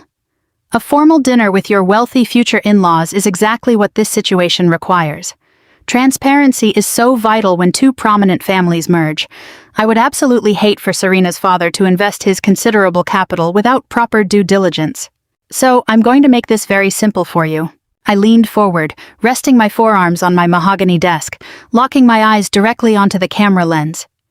I want you to text me the exact address of that private club. I want the reservation time and the table number. You won't need to worry about asking Serena's father for money because I am going to attend that dinner personally. I am going to walk straight up to your table, and I am going to bring the original physical deeds to the lakeside property. I will bring the bank foreclosure notices. I am going to bring the itemized receipts showing exactly how your lavish engagement weekend was funded through corporate card fraud against a federal contractor. To ensure Serena's father fully understands the integrity of the family his daughter is about to marry into, I will bring the 50-page forensic audit detailing how you misappropriated my funds to pay for your luxury vacations. We can lay everything out on the white tablecloth right next to that bottle of vintage Burgundy. I'll be happy to let Serena's mother review the fraudulent invoices you submitted for your custom tuxedo. The triumphant sneer vanished from Julian's face instantly, replaced by pure, unadulterated panic. He opened his mouth to shout another insult, but I didn't give him the opportunity. I reached out and clicked the red button at the bottom of my screen. The video conference ended instantly, cutting off his voice and plunging my office into absolute, utter silence. The digital ambush was complete. Now it was time to prepare the physical evidence. I didn't waste a single second celebrating. I moved immediately into logistical execution mode. I opened my secure, encrypted drive and sent a direct command to my high-speed office printer. The machine whirred to life instantly, spitting out a thick stack of crisp, undeniable financial proof. I stood up and walked over to my heavy steel filing cabinet. I wouldn't attend a formal dinner with hollow verbal threats. I relied only on absolute documented reality. I pulled out a heavy black leather binder. Inside were the original deeds to the vineyard property, bearing official security watermarks, legally transferred and registered under Aegis Capital LLC. I placed them carefully in the center of my desk. Next came the foreclosure notices, stamped with certified bank seals, and the cold, undeniable timeline detailing my father's absolute financial neglect. But the property deeds and corporate credit card audits were only the beginning. Richard had claimed his trust was an ironclad institution. He had claimed those commercial loans were standard business operations. Those were the comforting lies he used to put himself to sleep at night. The truth is much more sinister, and I happen to have the paperwork to prove it, I murmured. I reached deep into the file cabinet and pulled out a single thick red folder. This was the exact piece of leverage that had sent my father's high-priced attorney running from the video call in a cold sweat. When I purchased the distressed debt from the commercial lender, my safety firm automatically inherited all the original loan application files. I had my internal corporate compliance team review every single page. What they discovered went far beyond bad investments or careless, arrogant spending. I opened the red folder and spread the densely watermarked documents across my desk. They were the original commercial loan applications Richard had submitted to the bank 5 years ago. Next to them, I placed the actual historical tax returns for the Richard Family Trust. The numbers didn't add up. They weren't even in the same ballpark. To secure the massive line of credit required to maintain his country club social status, Richard had systematically and intentionally inflated the trust's assets. He fabricated massive income streams out of thin air. He forged signatures of non-existent board members to push the paperwork through approval channels. He submitted entirely fraudulent tax documentation to a federally insured financial institution. He had committed textbook, Undeniable bank fraud and wire fraud. He hadn't just bankrupted the family trust, he had committed major federal felonies to keep Julian in designer clothes and Eleanor's pantry stocked with imported champagne. I took a thick red marker and methodically circled the forged signatures. I highlighted the entirely fabricated asset columns in bright yellow. I cross-referenced each fraudulent commercial application with the corresponding dates of the family's major luxury purchases. The exact week Richard bought my mother that brand-new imported luxury SUV, he had submitted a fraudulent quarterly earnings statement to the bank. The very week Julian demanded a $60,000 engagement ring, Richard had forged the signature of a non-existent trust guarantor to secure a sub-tier line of credit. It was a masterclass in pathetic, desperate criminality. I printed the digital metadata. I printed the email timestamps. I left no room for interpretation, negotiation, or denial. I attached these fraudulent applications directly behind the massive credit card audit. I was building a comprehensive timeline of generational theft. I placed every single page into a reinforced, waterproof tactical briefcase. With military precision, I organized them using color-coded index tabs for instantaneous, effortless retrieval. If Julian genuinely wanted to drag his billionaire future in-laws into the line of fire, I planned to hand them a well-documented federal indictment right as they looked at the dessert menu. The afternoon slowly dissolved into evening. The sun dipped below the skyline outside my office windows, casting long, sharp shadows across the polished floor. I sat quietly at my desk, reviewing the timeline over and over, predicting every counter-move Serena's family attorneys might attempt to deploy. I was prepared for a brutal, protracted legal war. If they dared to challenge my ownership, I was ready to completely dismantle the illusion of the Richard legacy in open court. A soft, sudden digital chime broke the heavy silence of the room. I glanced at my secondary monitor. It wasn't an email from my corporate security team. It wasn't a frantic text from a panicked family member. It was a direct message alert on my professional LinkedIn profile. I frowned slightly, squinting at the screen. I rarely used the platform for direct communication, keeping it strictly reserved for corporate networking, government vendor procurement, and data link logistics. I moved my mouse and clicked open the notification tab. The sender's name appeared in bold black letters at the top of the screen. Marcus Rhodes, the Silicon Valley Titan. The man Julian had just declared would unleash legal hellfire to eliminate me. His profile picture showed a handsome, sharp-dressed man in a custom suit, standing confidently in front of a sleek tech venture logo. A highly trained operator who could spot a bad investment from a mile away, a man whose entire family fortune was built on ruthless, unforgiving risk assessment. I opened the message, fully expecting a barrage of aggressive legal threats, a strict ultimatum demanding my immediate surrender, or an arrogant declaration of his family's massive, untouchable resources. I expected the blustering intimidation of a wealthy man blindly protecting his new son-in-law. Instead, the message contained only two brief, incredibly urgent sentences. "We need to talk before the dinner on Friday night. I saw the audit you sent to the attorney." I didn't reply with a lengthy explanation or a defensive justification. I simply typed an address and a time.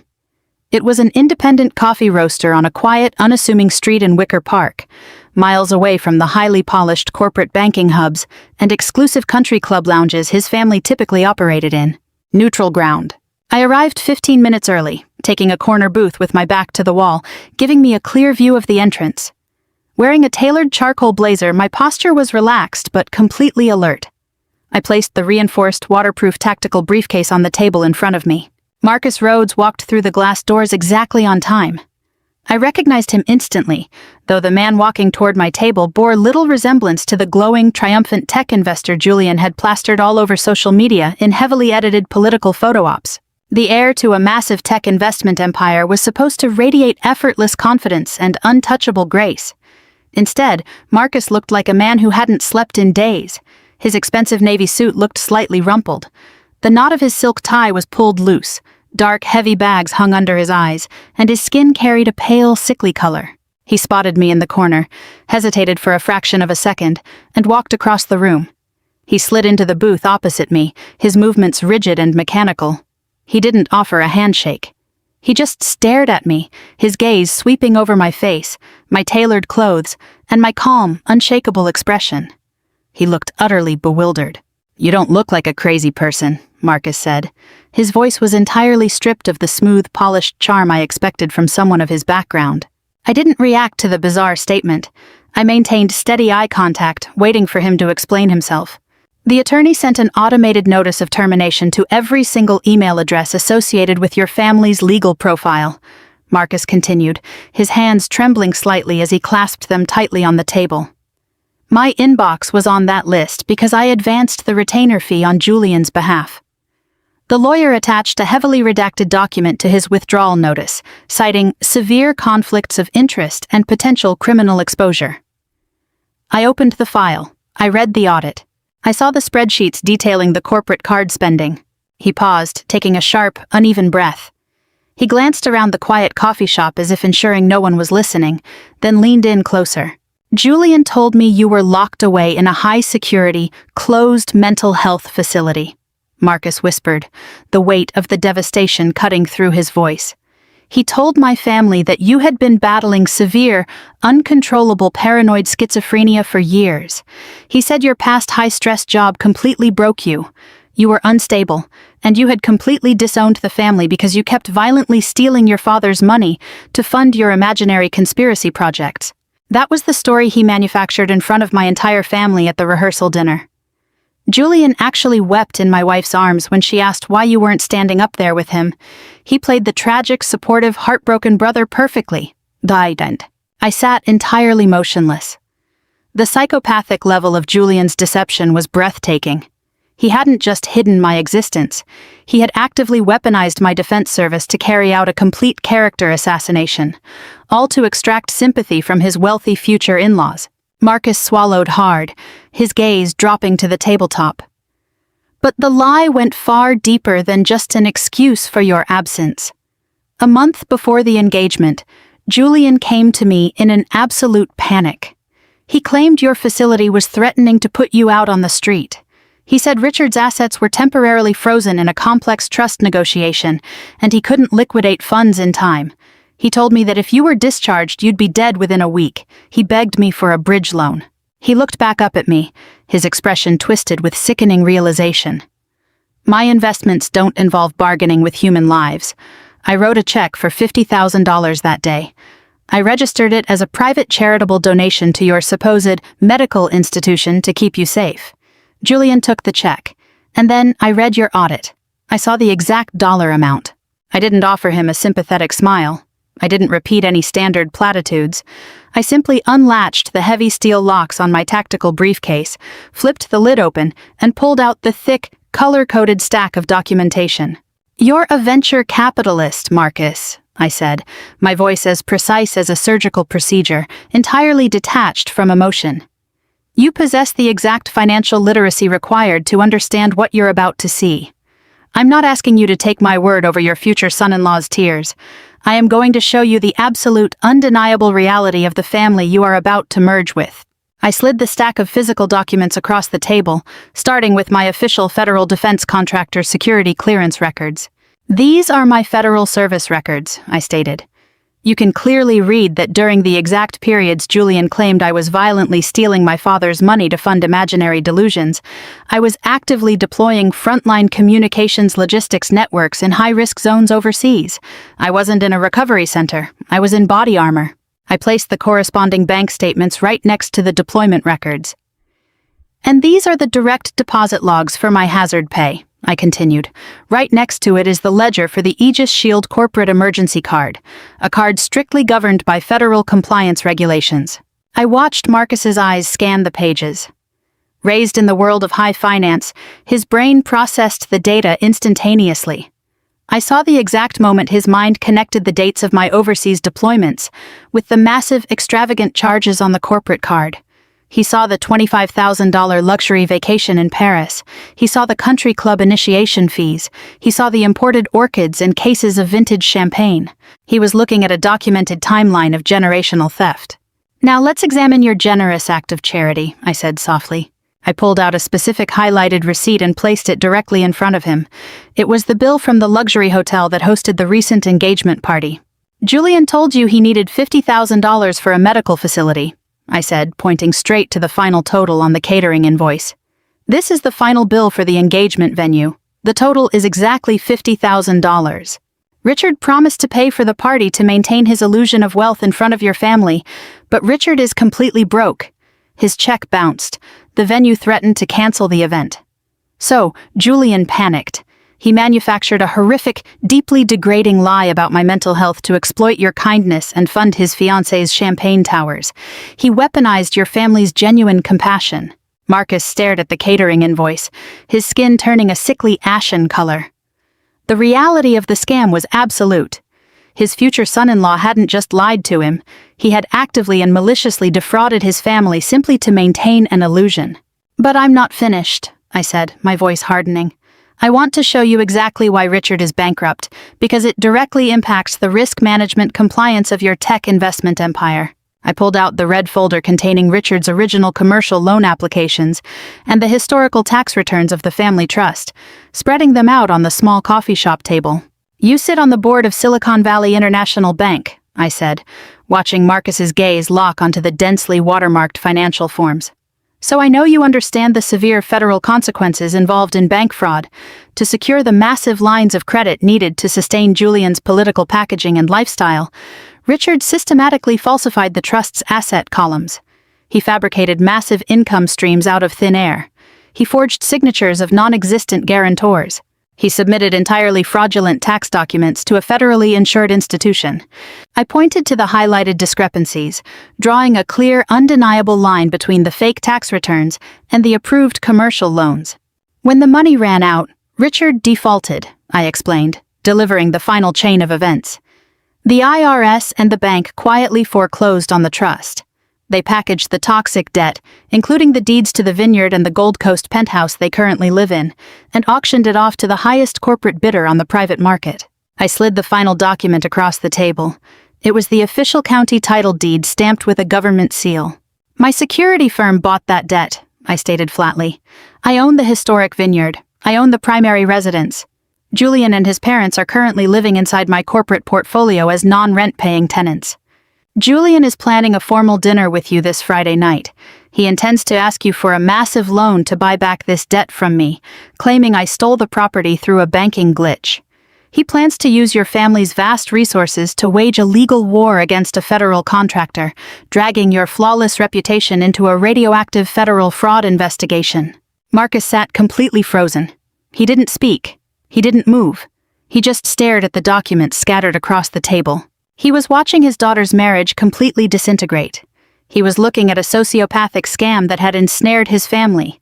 He was looking at an arrogant, entitled household that saw his wealth as nothing more than a permanent ATM. The silence in the coffee shop was suffocating. The faint hiss of the espresso machine in the background seemed to belong to an entirely different universe. Slowly, deliberately, Marcus reached out. He gathered the deployment records, the credit card audits, the catering invoices, the fraudulent commercial loan applications, and the physical property deeds. With precise, methodical movements, he stacked them together. He tapped the edges of the papers against the tabletop, perfectly aligning the corners, his instincts as a top-tier investor taking over in the face of total emotional destruction. He placed the thick stack of documents in the center of the table and closed the folder cover over them. When he finally looked up at me, the confusion and exhaustion in his eyes were entirely gone. In their place was a cold, quiet, terrifying rage. It was the look of a man of immense power who had just realized he had been played for a fool. Marcus placed his hand flat on top of the folder. He didn't raise his voice. He spoke with the quiet, lethal certainty of a man preparing to wage total war. "Can I bring this file to the family dinner on Friday night?" Marcus asked. I looked at the wronged venture capitalist and recognized the exact moment a predator decides to strike. I gave him a slow nod. "I'm counting on it." Friday evening arrived as Chicago was hit with a biting, freezing wind. But inside the mahogany-paneled walls of the Drake Steakhouse, the atmosphere was completely insulated by money. The private dining room I walked toward was a masterpiece of modern architectural exclusivity. It featured 3 solid soundproof walls of dark wood, while the 4th wall was made entirely of thick, tempered glass overlooking the main dining area. It allowed those inside to be seen by the public while remaining completely untouchable, precisely the kind of performative display my father always craved. I stood in the shadowed hallway just outside the glass, perfectly positioned in a blind spot. With cold detachment, I watched the scene unfolding inside the room. Richard sat at the head of the long oak table, dressed in a bespoke suit. He no longer held the legal right to drink that glass of Cabernet. He was leaning in toward Serena's father, Marcus, a man whose quiet, reserved posture radiated genuine generational wealth. Eleanor sat beside Marcus's wife, Diana, nodding sympathetically as Julian took center stage at the middle of the table. Even through the thick glass, the pantomime was painfully obvious. Julian was dabbing at the corner of his eye with a linen napkin, playing the exhausted, heartbroken brother perfectly. He reached out, placing his hand over Diana's, wearing a mask of tragic concern. He was setting the bait. He was painting a portrait of my fictional downfall, weaving elaborate lies about my supposed severe schizophrenia and the agonizing financial drain it had caused the family. Richard took the baton from his son seamlessly. I watched him set his glass down and let out a heavy, dramatic sigh. Interlocking his fingers, he assumed the solemn, burdened expression of a patriarch making a terrible sacrifice. He was undoubtedly feeding Marcus the exact calculated script they had rehearsed. He was explaining how the Richard family trust had been temporarily frozen, how their liquid assets were tied up in an emergency medical trust for my imaginary asylum bills, and how he merely needed a temporary multi-million-dollar bridge loan to secure a real estate asset that had accidentally fallen into foreclosure due to a clerical error. They were orchestrating a high society shakedown, utilizing my stolen identity as emotional leverage to pry open the Rhodes family vault. Serena sat perfectly frozen next to Marcus.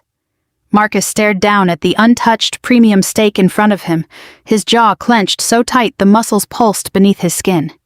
He didn't look at his future son-in-law. He didn't look at his future in-laws. He was simply waiting. I looked down, smoothing the fabric of my jacket. I hadn't worn one of my standard tailored business suits tonight. I was wearing the highest-level formal uniform I reserve for appearing before federal committees as the CEO of Aegis Shield. It was a sharp, deep navy Tom Ford women's suit, cut as precisely as a scalpel. My white-collared shirt was immaculately pressed without a single wrinkle, and pinned to my lapel was a discreet but highly recognizable Department of Defense Senior Security Auditor badge, catching the amber glow of the restaurant's lighting. I projected absolute, undeniable authority. I was the living, breathing antithesis of the unstable, erratic patient Julian had spent the last 40 minutes describing. I stepped out of the shadows, gripped the heavy brass handles of the double doors, and pushed them open.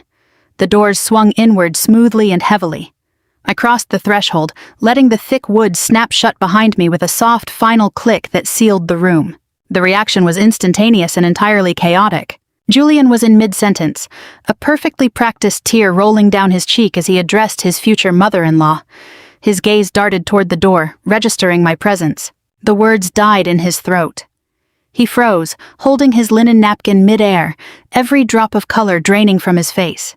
He looked like he was staring at a ghost materialized on his dinner plate. Richard stopped talking instantly. His head snapped toward the entrance. The confident, wealthy patriarch vanished entirely, leaving behind a terrified, cornered fraud. His face turned a sickening, chalky white. Marcus and Diana looked up at me, their expressions shifting from polite listening to complete bewilderment. They looked at my crisp suit. They looked at my perfectly calm, disciplined posture. They looked at the DoD badge that represented years of high-level cybersecurity service. Their brains were clearly scrambling to reconcile the security expert standing before them with the pathetic, mentally unhinged sibling Julian had spent 40 minutes describing in vivid, heartbreaking detail. "Clara?" Diana said, her voice filled with genuine confusion. "Julian just told us you were committed to a high-security medical facility upstate." I didn't get a chance to answer. The sheer, overwhelming panic of the moment finally shattered Eleanor's fragile composure. The illusion was disintegrating right in front of her wealthy peers, and her mind reverted to pure, unhinged hysteria. Eleanor shoved her chair back so violently it tipped over, crashing loudly onto the hardwood floor. She lunged to her feet, waving her arms frantically toward the glass wall, desperately trying to catch the attention of the maitre d' out in the main dining room. "Security!" Eleanor hissed in a sharp, venomous whisper, attempting to execute total panic while maintaining a shred of high society decorum. "Get security in here right now. She shouldn't be here. She's having another episode." She turned her wild, wide eyes back to Diana, trying to force the lie alive. "I am so incredibly sorry, Diana," Eleanor gabbled, throwing her body between me and the table as if I were carrying a live grenade. This is exactly what we were just talking about. She is completely unstable. She escaped from her facility and stole someone's suit to pose as a federal employee. It's a severe psychological delusion. She's dangerous. We need to get her out before things get violent. Eleanor took a step toward me, raising her hands to physically push me out the door before I could utter a single word. "You need to leave, Clara," she spat through gritted teeth, her eyes wide with a terrifying, desperate fury. "Get out right now, or I will have you arrested for trespassing." I didn't take a single step back. I stood my ground, hands loosely clasped behind my back in a standard military stance, watching her unspool. I let her construct her wild, easily disproven lie directly in front of the very people she was attempting to rob. Before Eleanor could take a second step toward me, the loud scrape of a chair echoed from the far end of the table. Marcus stood up. He no longer looked like the quiet, supportive father from the rehearsal dinner. He looked like a man who had spent the last 48 hours reviewing a forensic audit of his future son-in-law's psychopathic fraud. He looked absolutely lethal. "Sit down, Eleanor," Marcus commanded. His voice wasn't loud, but it cut through the room like a whip. It carried the absolute, unquestionable authority of the Rhodes Empire. It was an order, not a request. Eleanor froze in place, her mouth open. She looked at Marcus, completely stunned by the aggressive tone from her usually mild-mannered peer. "But Marcus," she stammered, her hands fluttering in the air, "she is having a breakdown. We need to protect the family." "I said sit down," Marcus repeated, his gaze locking onto her eyes with a cold, terrifying intensity that left zero room for compromise. "She is not having a breakdown, she isn't dangerous, and she is absolutely not trespassing." Marcus left his chair and walked slowly down the length of the long oak table, passing his bewildered wife, passing my sweating, paralyzed father, and passing Julian, who was visibly shaking and hyperventilating. He stopped right beside me, turning to face his future in-laws with a look of absolute disgust. "She is my guest," Marcus announced, his voice echoing cleanly off the glass walls. "I invited her here tonight." Diana frowned, her gaze shifting from her husband to my impeccable attire. "Marcus, what on earth is going on here?" Diana asked, her sharp mind clearly sensing a massive fracture in the narrative. "Julian just spent half the evening detailing Clara's severe medical crisis. Why is your guest standing here in a perfectly tailored executive suit?" "Because everything you have been told tonight, and everything you have been told since the moment Julian introduced himself to our family, is a complete and utter fabrication," Marcus replied, his eyes narrowing as they locked onto his future son-in-law. Julian let out a strangled whimper. He shrank back into his leather chair, his hands gripping the edge of the table so tightly his knuckles turned white. The color left his face completely, making him look like a wax figure. He realized the secret coffee shop meeting had happened. He realized the trap had sprung, and the steel jaws were clamped firmly around his entire existence. Marcus offered him zero mercy. He reached down and unlatched the brass locks on the heavy leather briefcase sitting next to his chair. "My future in-law Richard isn't experiencing a temporary cash flow disruption," Marcus told his wife, glaring directly at Richard. "And he didn't encounter a clerical error at the bank. He systematically defrauded commercial lenders by submitting forged tax returns, inflating the assets of a family trust that went bankrupt years ago, all to fund his fake country club lifestyle. He defaulted on every single loan he took out, resulting in the IRS and the bank foreclosing directly on both their vacation estate and the primary home they currently live in." Marcus reached into his briefcase.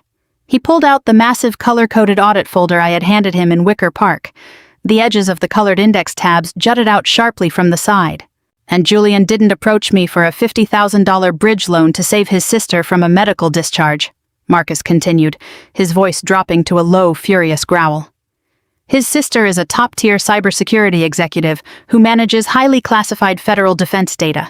Julian borrowed that money from me because his father's check bounced, and he needed my charitable donation to cover the remaining venue catering bill for this ridiculous engagement party." Marcus raised the 50-page forensic audit high into the air. He held it suspended for a fraction of a second, letting the immense weight of the documentation hang over the room. Then, with a swift, violent motion, Marcus slammed the massive folder directly into the center of the dining table. It hit the solid oak with a deafening, hollow thud.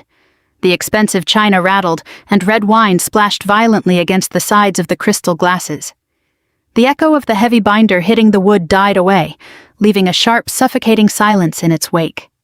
The spilled Cabernet dripped onto the pristine white tablecloth, spreading like fresh blood. Nobody moved, nobody dared to speak. The ambient noise of the main dining room beyond the soundproof glass seemed to belong to an entirely different universe. Inside the private suite, the carefully orchestrated illusion of the Richard family legacy had just been violently demolished. "Diana, Serena," Marcus began, his voice carrying a chilling, absolute calm that commanded total attention. "I apologize for the abrupt disruption to our dinner.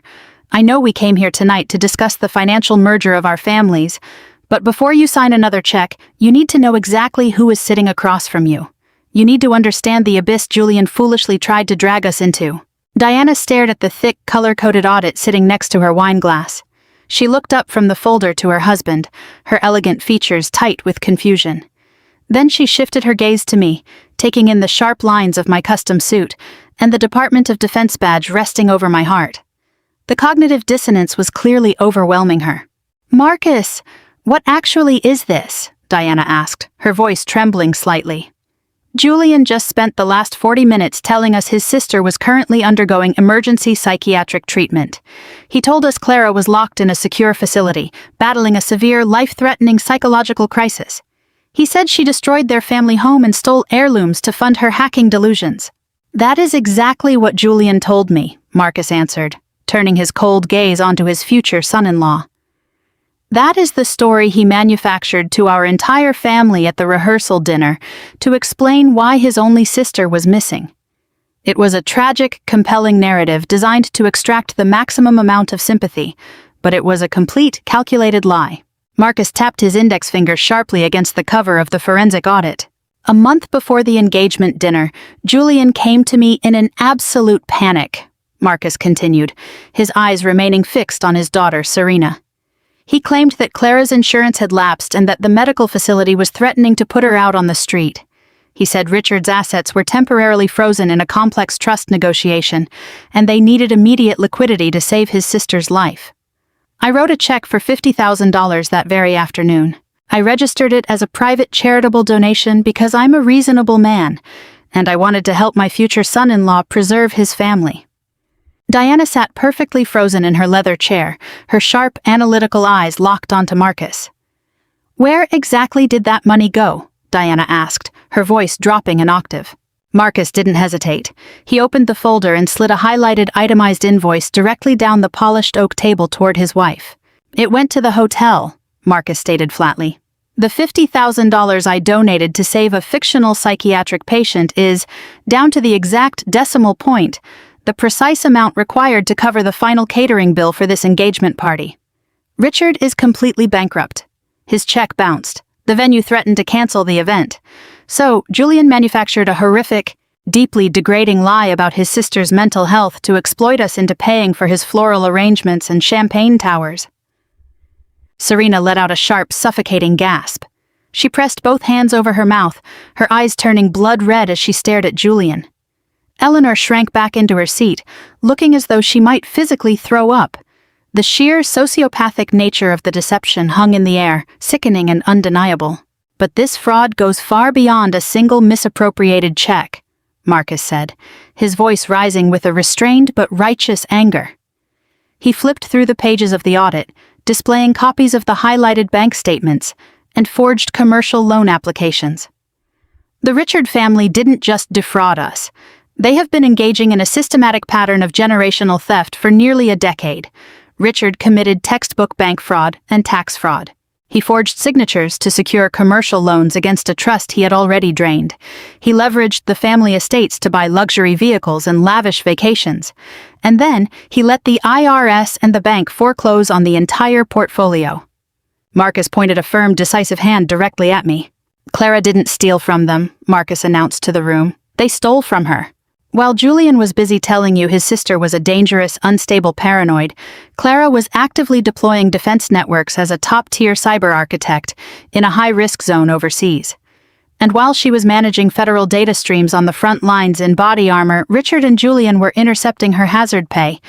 They used her military-grade bonuses to pay for their country club memberships. They drained her emergency accounts to fund Julian's custom suits and sports cars. The atmosphere in the room shifted instantly. The polite, high-society confusion vanished, replaced by a tense, volatile energy. Richard could no longer endure the exposure. The fragile ego that had driven him to commit severe federal fraud finally fractured. He slammed both hands onto the dining table, rattling the silver. He surged to his feet, his face flushing a dangerous shade of deep purple. "You don't understand how our world works," Richard roared, pointing a trembling, accusatory finger at Marcus. He ignored the evidence on the table entirely, defaulting to the arrogant, blustering entitlement he had relied on his entire life. "You sit in your Silicon Valley ivory tower and judge us, but you have no idea what it takes to survive in that political circle. We had to maintain a standard. We had a social obligation. Do you have any idea what happens when a family loses its standing? Do you know how fast these people turn on you?"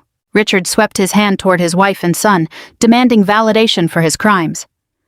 The money from the trust, the loans, even the funds from Clara's accounts, it was a necessary family sacrifice. It was an investment in our future. We did what we had to do to ensure Julian secured a proper future, to ensure he could step into your elite circle and belong there. You should be thanking me. I cultivated a perfect rising political star for your daughter. I just needed a temporary bridge to complete the transition. As long as the funds stayed within this house, it isn't stealing. Marcus Rhodes stood up. He didn't sprint. He didn't slam the table. He simply rose from his chair with a slow, heavy physical presence that instantly dominated the room. Before building his venture capital empire, Marcus had served in a specialized financial crimes division, and he possessed a deeply ingrained, unbreakable code of honor. He could tolerate ruthless business negotiations, but he held an absolute visceral hatred for cowardice and betrayal. Marcus locked his eyes onto Richard. The disgust radiating from the older man was so intense it felt like a physical weight pressing down on the room. "I have worked with people who died at their keyboards trying to protect this nation's cybersecurity," Marcus said, his voice a low, dangerous rumble that cut straight through Richard's frantic blustering. "The badge on the uniform your daughter currently wears represents honor, discipline, and a willingness to place herself in harm's way to protect others." Marcus took a step forward, leaning slightly over the table. "You stole the assets of a federal cyber defense expert while she was deployed on a highly dangerous assignment," Marcus stated, his words dripping with pure, unfiltered contempt. 你洗干了你亲生骨肉的血汗钱，就是为了让你那个被冲批的满身特权感的儿子能买下定制西装，在乡村俱乐部里招摇过市。你不是一个保护家庭的组长，你是一个可悲的懦弱的寄生虫。Marcus turned his head slowly, deliberately breaking eye contact with Richard. "I won't look at you for another second," Marcus commanded. "You disgust me. If you or your son ever dare to contact my family or my firm again, I will personally ensure the federal prosecutors have this entire file sitting on their desks before breakfast tomorrow." Richard collapsed back into his chair as if the strings holding him up had been cut. All the bluster vanished completely. The reality that he had just threatened and insulted a tech billionaire and a former federal operative finally penetrated his thick skull. He was finished. There was no social circle left to save him. Julian realized the exact same thing. The massive, wealthy empire he thought he had conquered was actively turning its weaponry against him. He looked at Serena's rigid face, then at Marcus's posture of profound disgust. His brain scrambled desperately for a lifeline. He retreated to the only defense mechanism he had ever successfully deployed. He erupted into violent theatrical tears. Julian let out a loud, chest-heaving sob, burying his face in his hands. His shoulders shook with exaggerated force. Shoving his chair back, he practically threw himself towards Serena, reaching out to grab at her shawl. "Serena, please!" Julian cried, his voice breaking into a high-pitched, frantic wail. "You have to understand. You have to listen to me. I was terrified. I love you so much, and your family is so perfect, so wealthy, so intimidating. They made me feel like I wasn't good enough. I just wanted everything to be perfect for you. I wanted to be the perfect fiancé. I wanted to give you the perfect engagement you deserve." He looked up at her, tears streaming down his face, begging for the unconditional grace she had always given him. "My father told me he had the money. He promised me. When the check bounced, I panicked. I just panicked. Serena, I didn't want to lose you. I made a terrible mistake, but I did it out of love. We can fix this. We can pay the money back. Please don't look at me like that. I am your fiancé. Serena looked down at his hand gripping her shawl. She didn't flinch. She just stared at him with an expression of profound, chilling emptiness. The love, warmth, and gentle patience that had defined their entire relationship had been surgically removed. "You're right about one thing," Serena said, her voice dropping to a dead whisper in the chaotic room. "You aren't good enough." Serena reached down with her right hand and gripped the heavy $60,000 engagement ring sitting on her left ring finger. With a single, smooth motion, she slid it off. She held the diamond suspended in midair for a fraction of a second. Julian stopped crying, his eyes locking onto the metal. In a state of absolute paralyzed horror, he understood the finality of the gesture. He realized that tears could not extinguish the fire he had set himself. Serena lowered her hand and placed the engagement ring precisely on top of the 50-page forensic audit in the center of the table. The diamond made a sharp clinking sound against the glossy binder cover. "The engagement is officially off," Serena announced to the room. "I will have my attorneys coordinate directly with Clara to ensure that you don't see a shred of relief in bankruptcy court until every single cent you stole from your sister during her deployment is recovered in full. Never speak to me again." The heavy, deafening thud of the 50-page forensic audit hitting the solid oak table echoed off the soundproof glass walls of the private dining room. The glittering engagement ring rested perfectly still on the glossy binder cover, serving as a shining, absolute monument to the complete destruction of Julian's fraudulent empire. Marcus and Serena didn't wait for a response. They didn't look back at the devastation they had just unleashed. They simply turned on their heels, adjusted their clothes, and walked deliberately toward the heavy glass doors of the private suite. Diana followed close behind, closing ranks with the effortless, synchronized precision of a Silicon Valley old-money family, protecting their own. They didn't grant the Richards a single backward glance. Julian let out a sharp, visceral shriek from the depths of his throat. The sound tore through his neck, raw and completely unhinged, entirely stripped of the high society elegance he had spent months perfecting. He scrambled wildly out of his leather chair, his bespoke tuxedo catching on the armrest and tearing with a sharp rip. He lunged across the room, his hands clawing desperately at the empty air behind his departing fiancée. "Serena, wait!" Julian screamed, his voice breaking into hysterical, breathless sobs. "Serena, please don't leave me. I can explain everything. I'll do whatever you want." "Enjoy the rest of your dinner," I whispered to the empty room as the heavy glass barrier clicked shut, leaving Julian pressed flat against the transparent wall. He placed both palms against the thick glass, his tear-streaked, devastated face pushed against the barrier. Outside in the main restaurant, Marcus and his family continued walking firmly past the tables of elegantly dressed diners, their pace never breaking. Julian pounded his fists against the partition, begging a woman who had already erased him from her life to look back. The wealthy patrons seated at the candlelit tables in the main dining area stopped eating.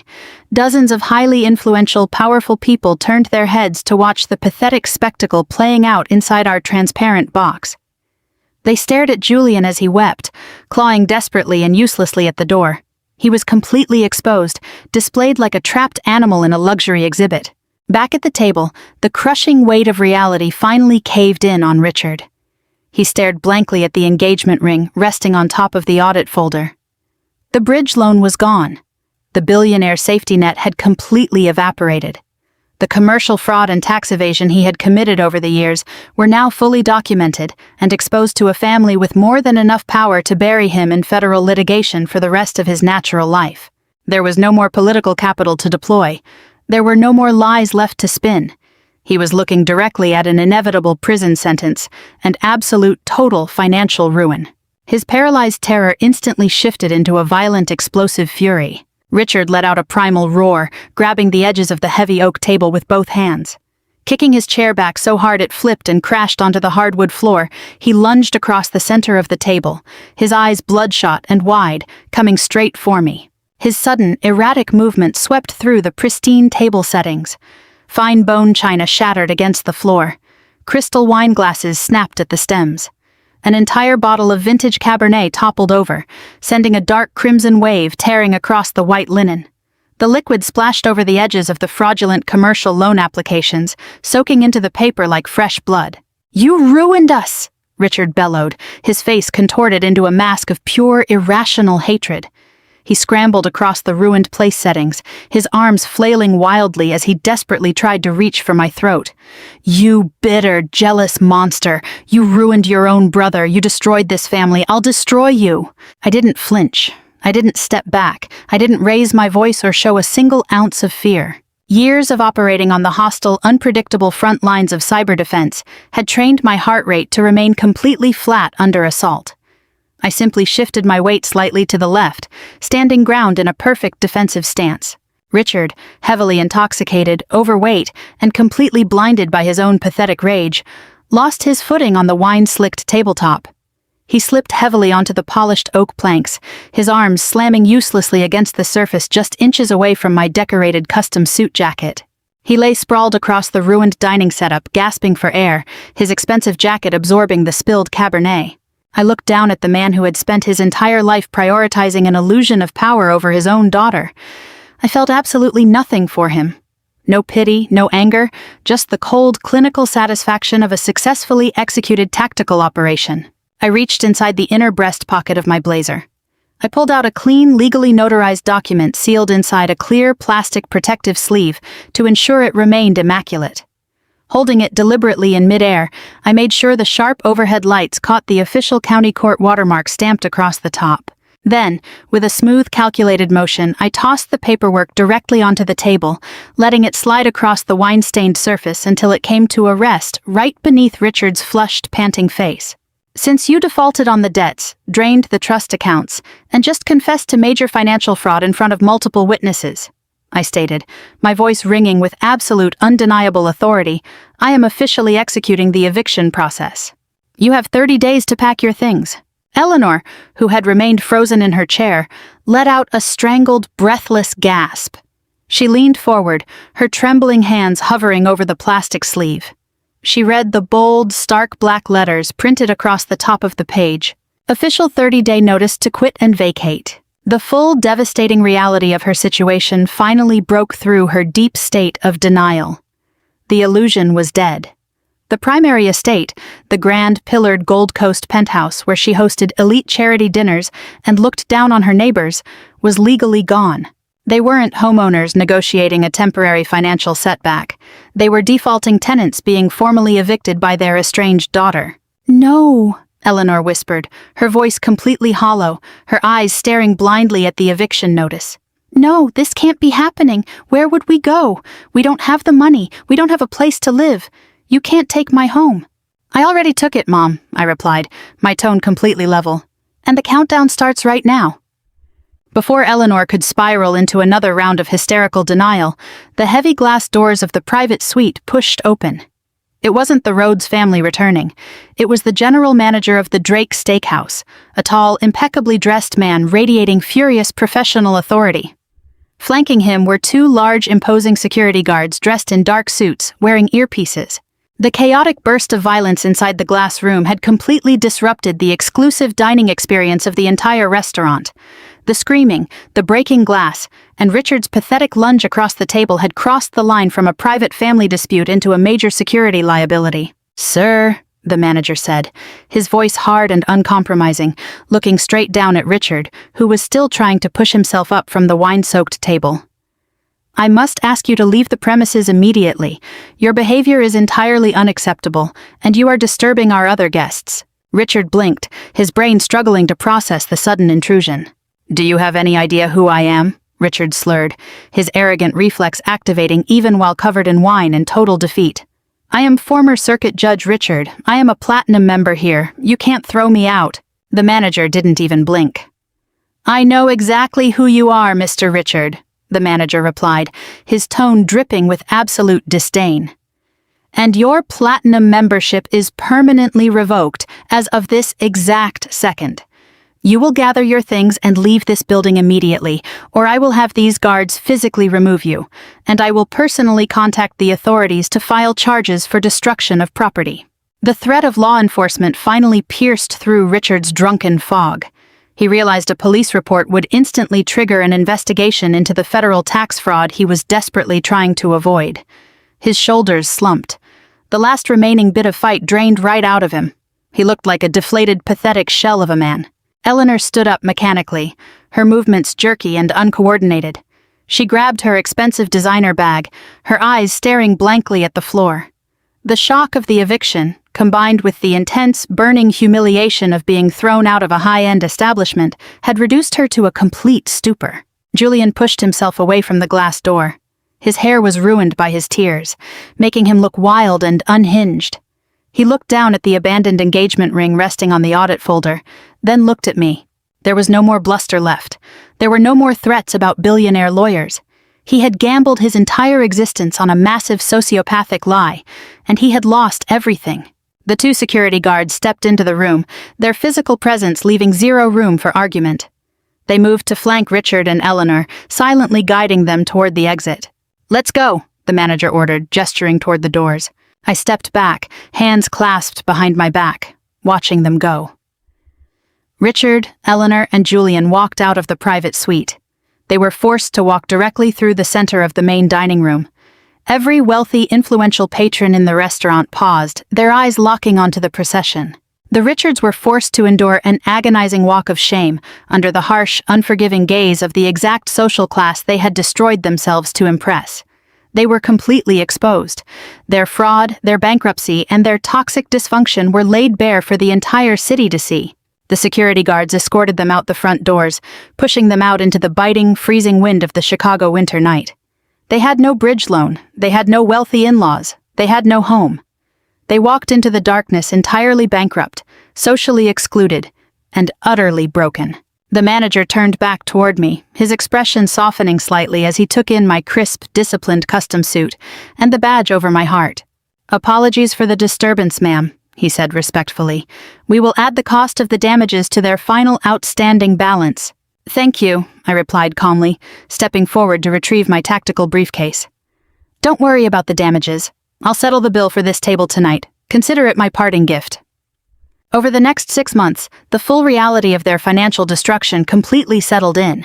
The IRS fraud investigation, triggered by the defaulted commercial loans, quickly dismantled any remaining illusions Richard had about his social standing or his ability to talk his way out of consequences.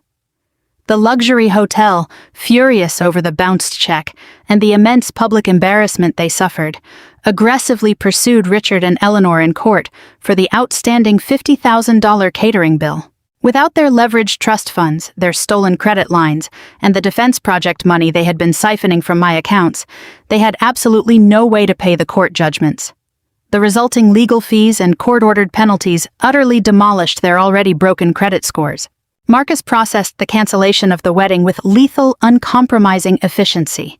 His family's powerful legal team completely severed Julian from any connection to the Rhodes family fortune before he could even think about laying a finger on a single dollar. They buried Julian in airtight non-disclosure agreements and aggressive countersuits that left him entirely paralyzed. Stripped of their stolen assets, with their luxury vehicles repossessed by furious lenders, and effectively blacklisted from every upper-class social circle in the city, the three of them were forced to confront the harsh reality of the working-class life they had always openly despised. The primary estate was legally reclaimed by my firm, and Richard, Eleanor, and Julian were forced to move into a cramped, poorly insulated 2-bedroom apartment in a gritty industrial section of Cicero. Richard, the man who once bragged about golfing with senators and managing imaginary wealth, found a minimum-wage job scanning inventory at a local budget hardware store. His days of wearing custom-tailored suits were replaced by a stiff polyester uniform and a plastic name badge. Eleanor, whose entire identity had revolved around hosting elite charity galas, was forced to take a position behind the customer service counter at a chain pharmacy, spending her days handling complaints from the exact demographic of people she used to mock. Julian, stripped of his designer wardrobe, the engagement ring he never earned, and his wealthy fiancée, found himself working as a rideshare driver, lining up outside rundown clubs in the dead of night. Their fairy tale was dead, permanently replaced by the heavy, inescapable grind of basic survival.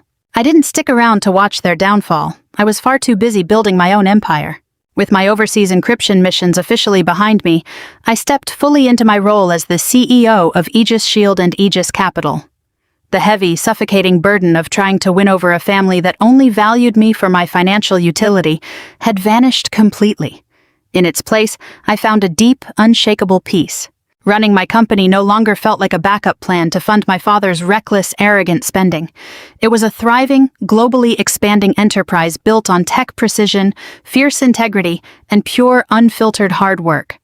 We doubled our commercial acquisition portfolio within a single quarter, securing dozens of massive multinational supply chain security contracts across 3 continents. I moved our corporate headquarters into a sprawling, state-of-the-art high-rise in the heart of downtown Chicago. I stopped spending my nights worrying about fraudulent loans, toxic family dynamics, or wondering why I would never be good enough in the eyes of my own parents. I spent my time leading a highly profitable corporation toward international dominance, surrounded by people who respected my discipline and valued my leadership. Thanksgiving arrived with a crisp, bright chill, but inside the historic Michigan vineyard, the atmosphere was warm, authentic, and vibrant. I had extensively renovated the property, stripping away the flashy, tacky country club aesthetic Eleanor preferred.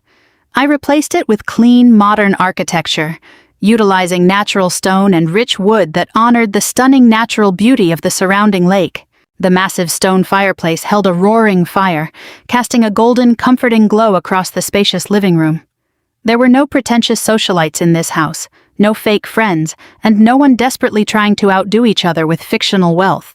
It was filled with people who actually belonged in my life, my chosen family, my loyal tech crew, the ones who had backed me up during hostile cyber attacks and truly understood the meaning of sacrifice.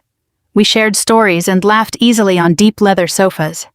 My brilliant executive team prepared a massive holiday feast in the spacious kitchen, moving with the same coordinated efficiency we applied to global data deployments. And sitting by the center island, reviewing a new commercial real estate acquisition with a genuine, relaxed smile, was Marcus Rhodes. He hadn't just survived the fallout of Julian's deception, he had come out stronger. Dismantling the Richard family fraud together had forged an unexpected ironclad respect between us. We were aligned by a mutual drive for transparency, hard data, and ruthless accountability. He became one of my closest, most reliable friends, and a highly trusted financial partner in Aegis Shield's domestic expansion. The energy in the room was entirely real and undeniably powerful. There were no hidden agendas simmering beneath the surface, no desperate grabs for unearned social status, and absolutely no lies propping up the foundation. I poured a round of vintage bourbon, the amber liquid reflecting the firelight as I filled the heavy crystal glasses. I tapped my glass gently against the granite countertop, the crisp chime immediately drawing everyone's attention. The room quieted down, turning smiling, expectant faces toward me. I looked at the incredible, fiercely loyal people surrounding me, feeling the absolutely perfect texture of the life I had built from the ashes of the past. I raised my glass high, feeling the deep weight of my own hard-won victory. "They blocked me at the door and told me I wasn't family," I said, my voice steady, resonant, and filled with absolute gratitude. Turns out, that was the greatest gift they ever gave me. Sometimes the deepest and most painful betrayals come from the very people who are supposed to protect us. For years, I lived under the flawed belief that blood automatically dictated loyalty. I allowed my family's relentless pursuit of high society status and their toxic obsession with appearances to define my worth. But the undeniable truth I learned the hard way is that respect cannot be bought with stolen money, and real love should never require you to sacrifice your own peace, sanity, or financial security. If you find yourself constantly bending over backwards to fit into a space that only values you for what can be extracted from you, it is time to walk away. Real family doesn't drain your accounts, manufacture vicious lies about your character, or weaponize your darkest moments to fund their grand illusions. True family is built on a solid foundation of unbreakable integrity, mutual respect, and authentic connection. It is made of the people who stand by you when reality gets ugly, who celebrate your victories, and who defend your honor even when you aren't in the room. We can't control the families we are born into, but we have the absolute power to choose the family we keep. Cutting ties with toxic relatives is never a sign of failure. It is the ultimate act of self-preservation and strength. You have every right to liquidate relationships that repeatedly leave you emotionally bankrupt. Share your experiences in the comments below. If you've ever had to make the difficult decision to step away from toxic family members to protect your own peace, hit that like button and subscribe for more stories about reclaiming your power, demanding accountability, and finding the strength to build your own chosen family.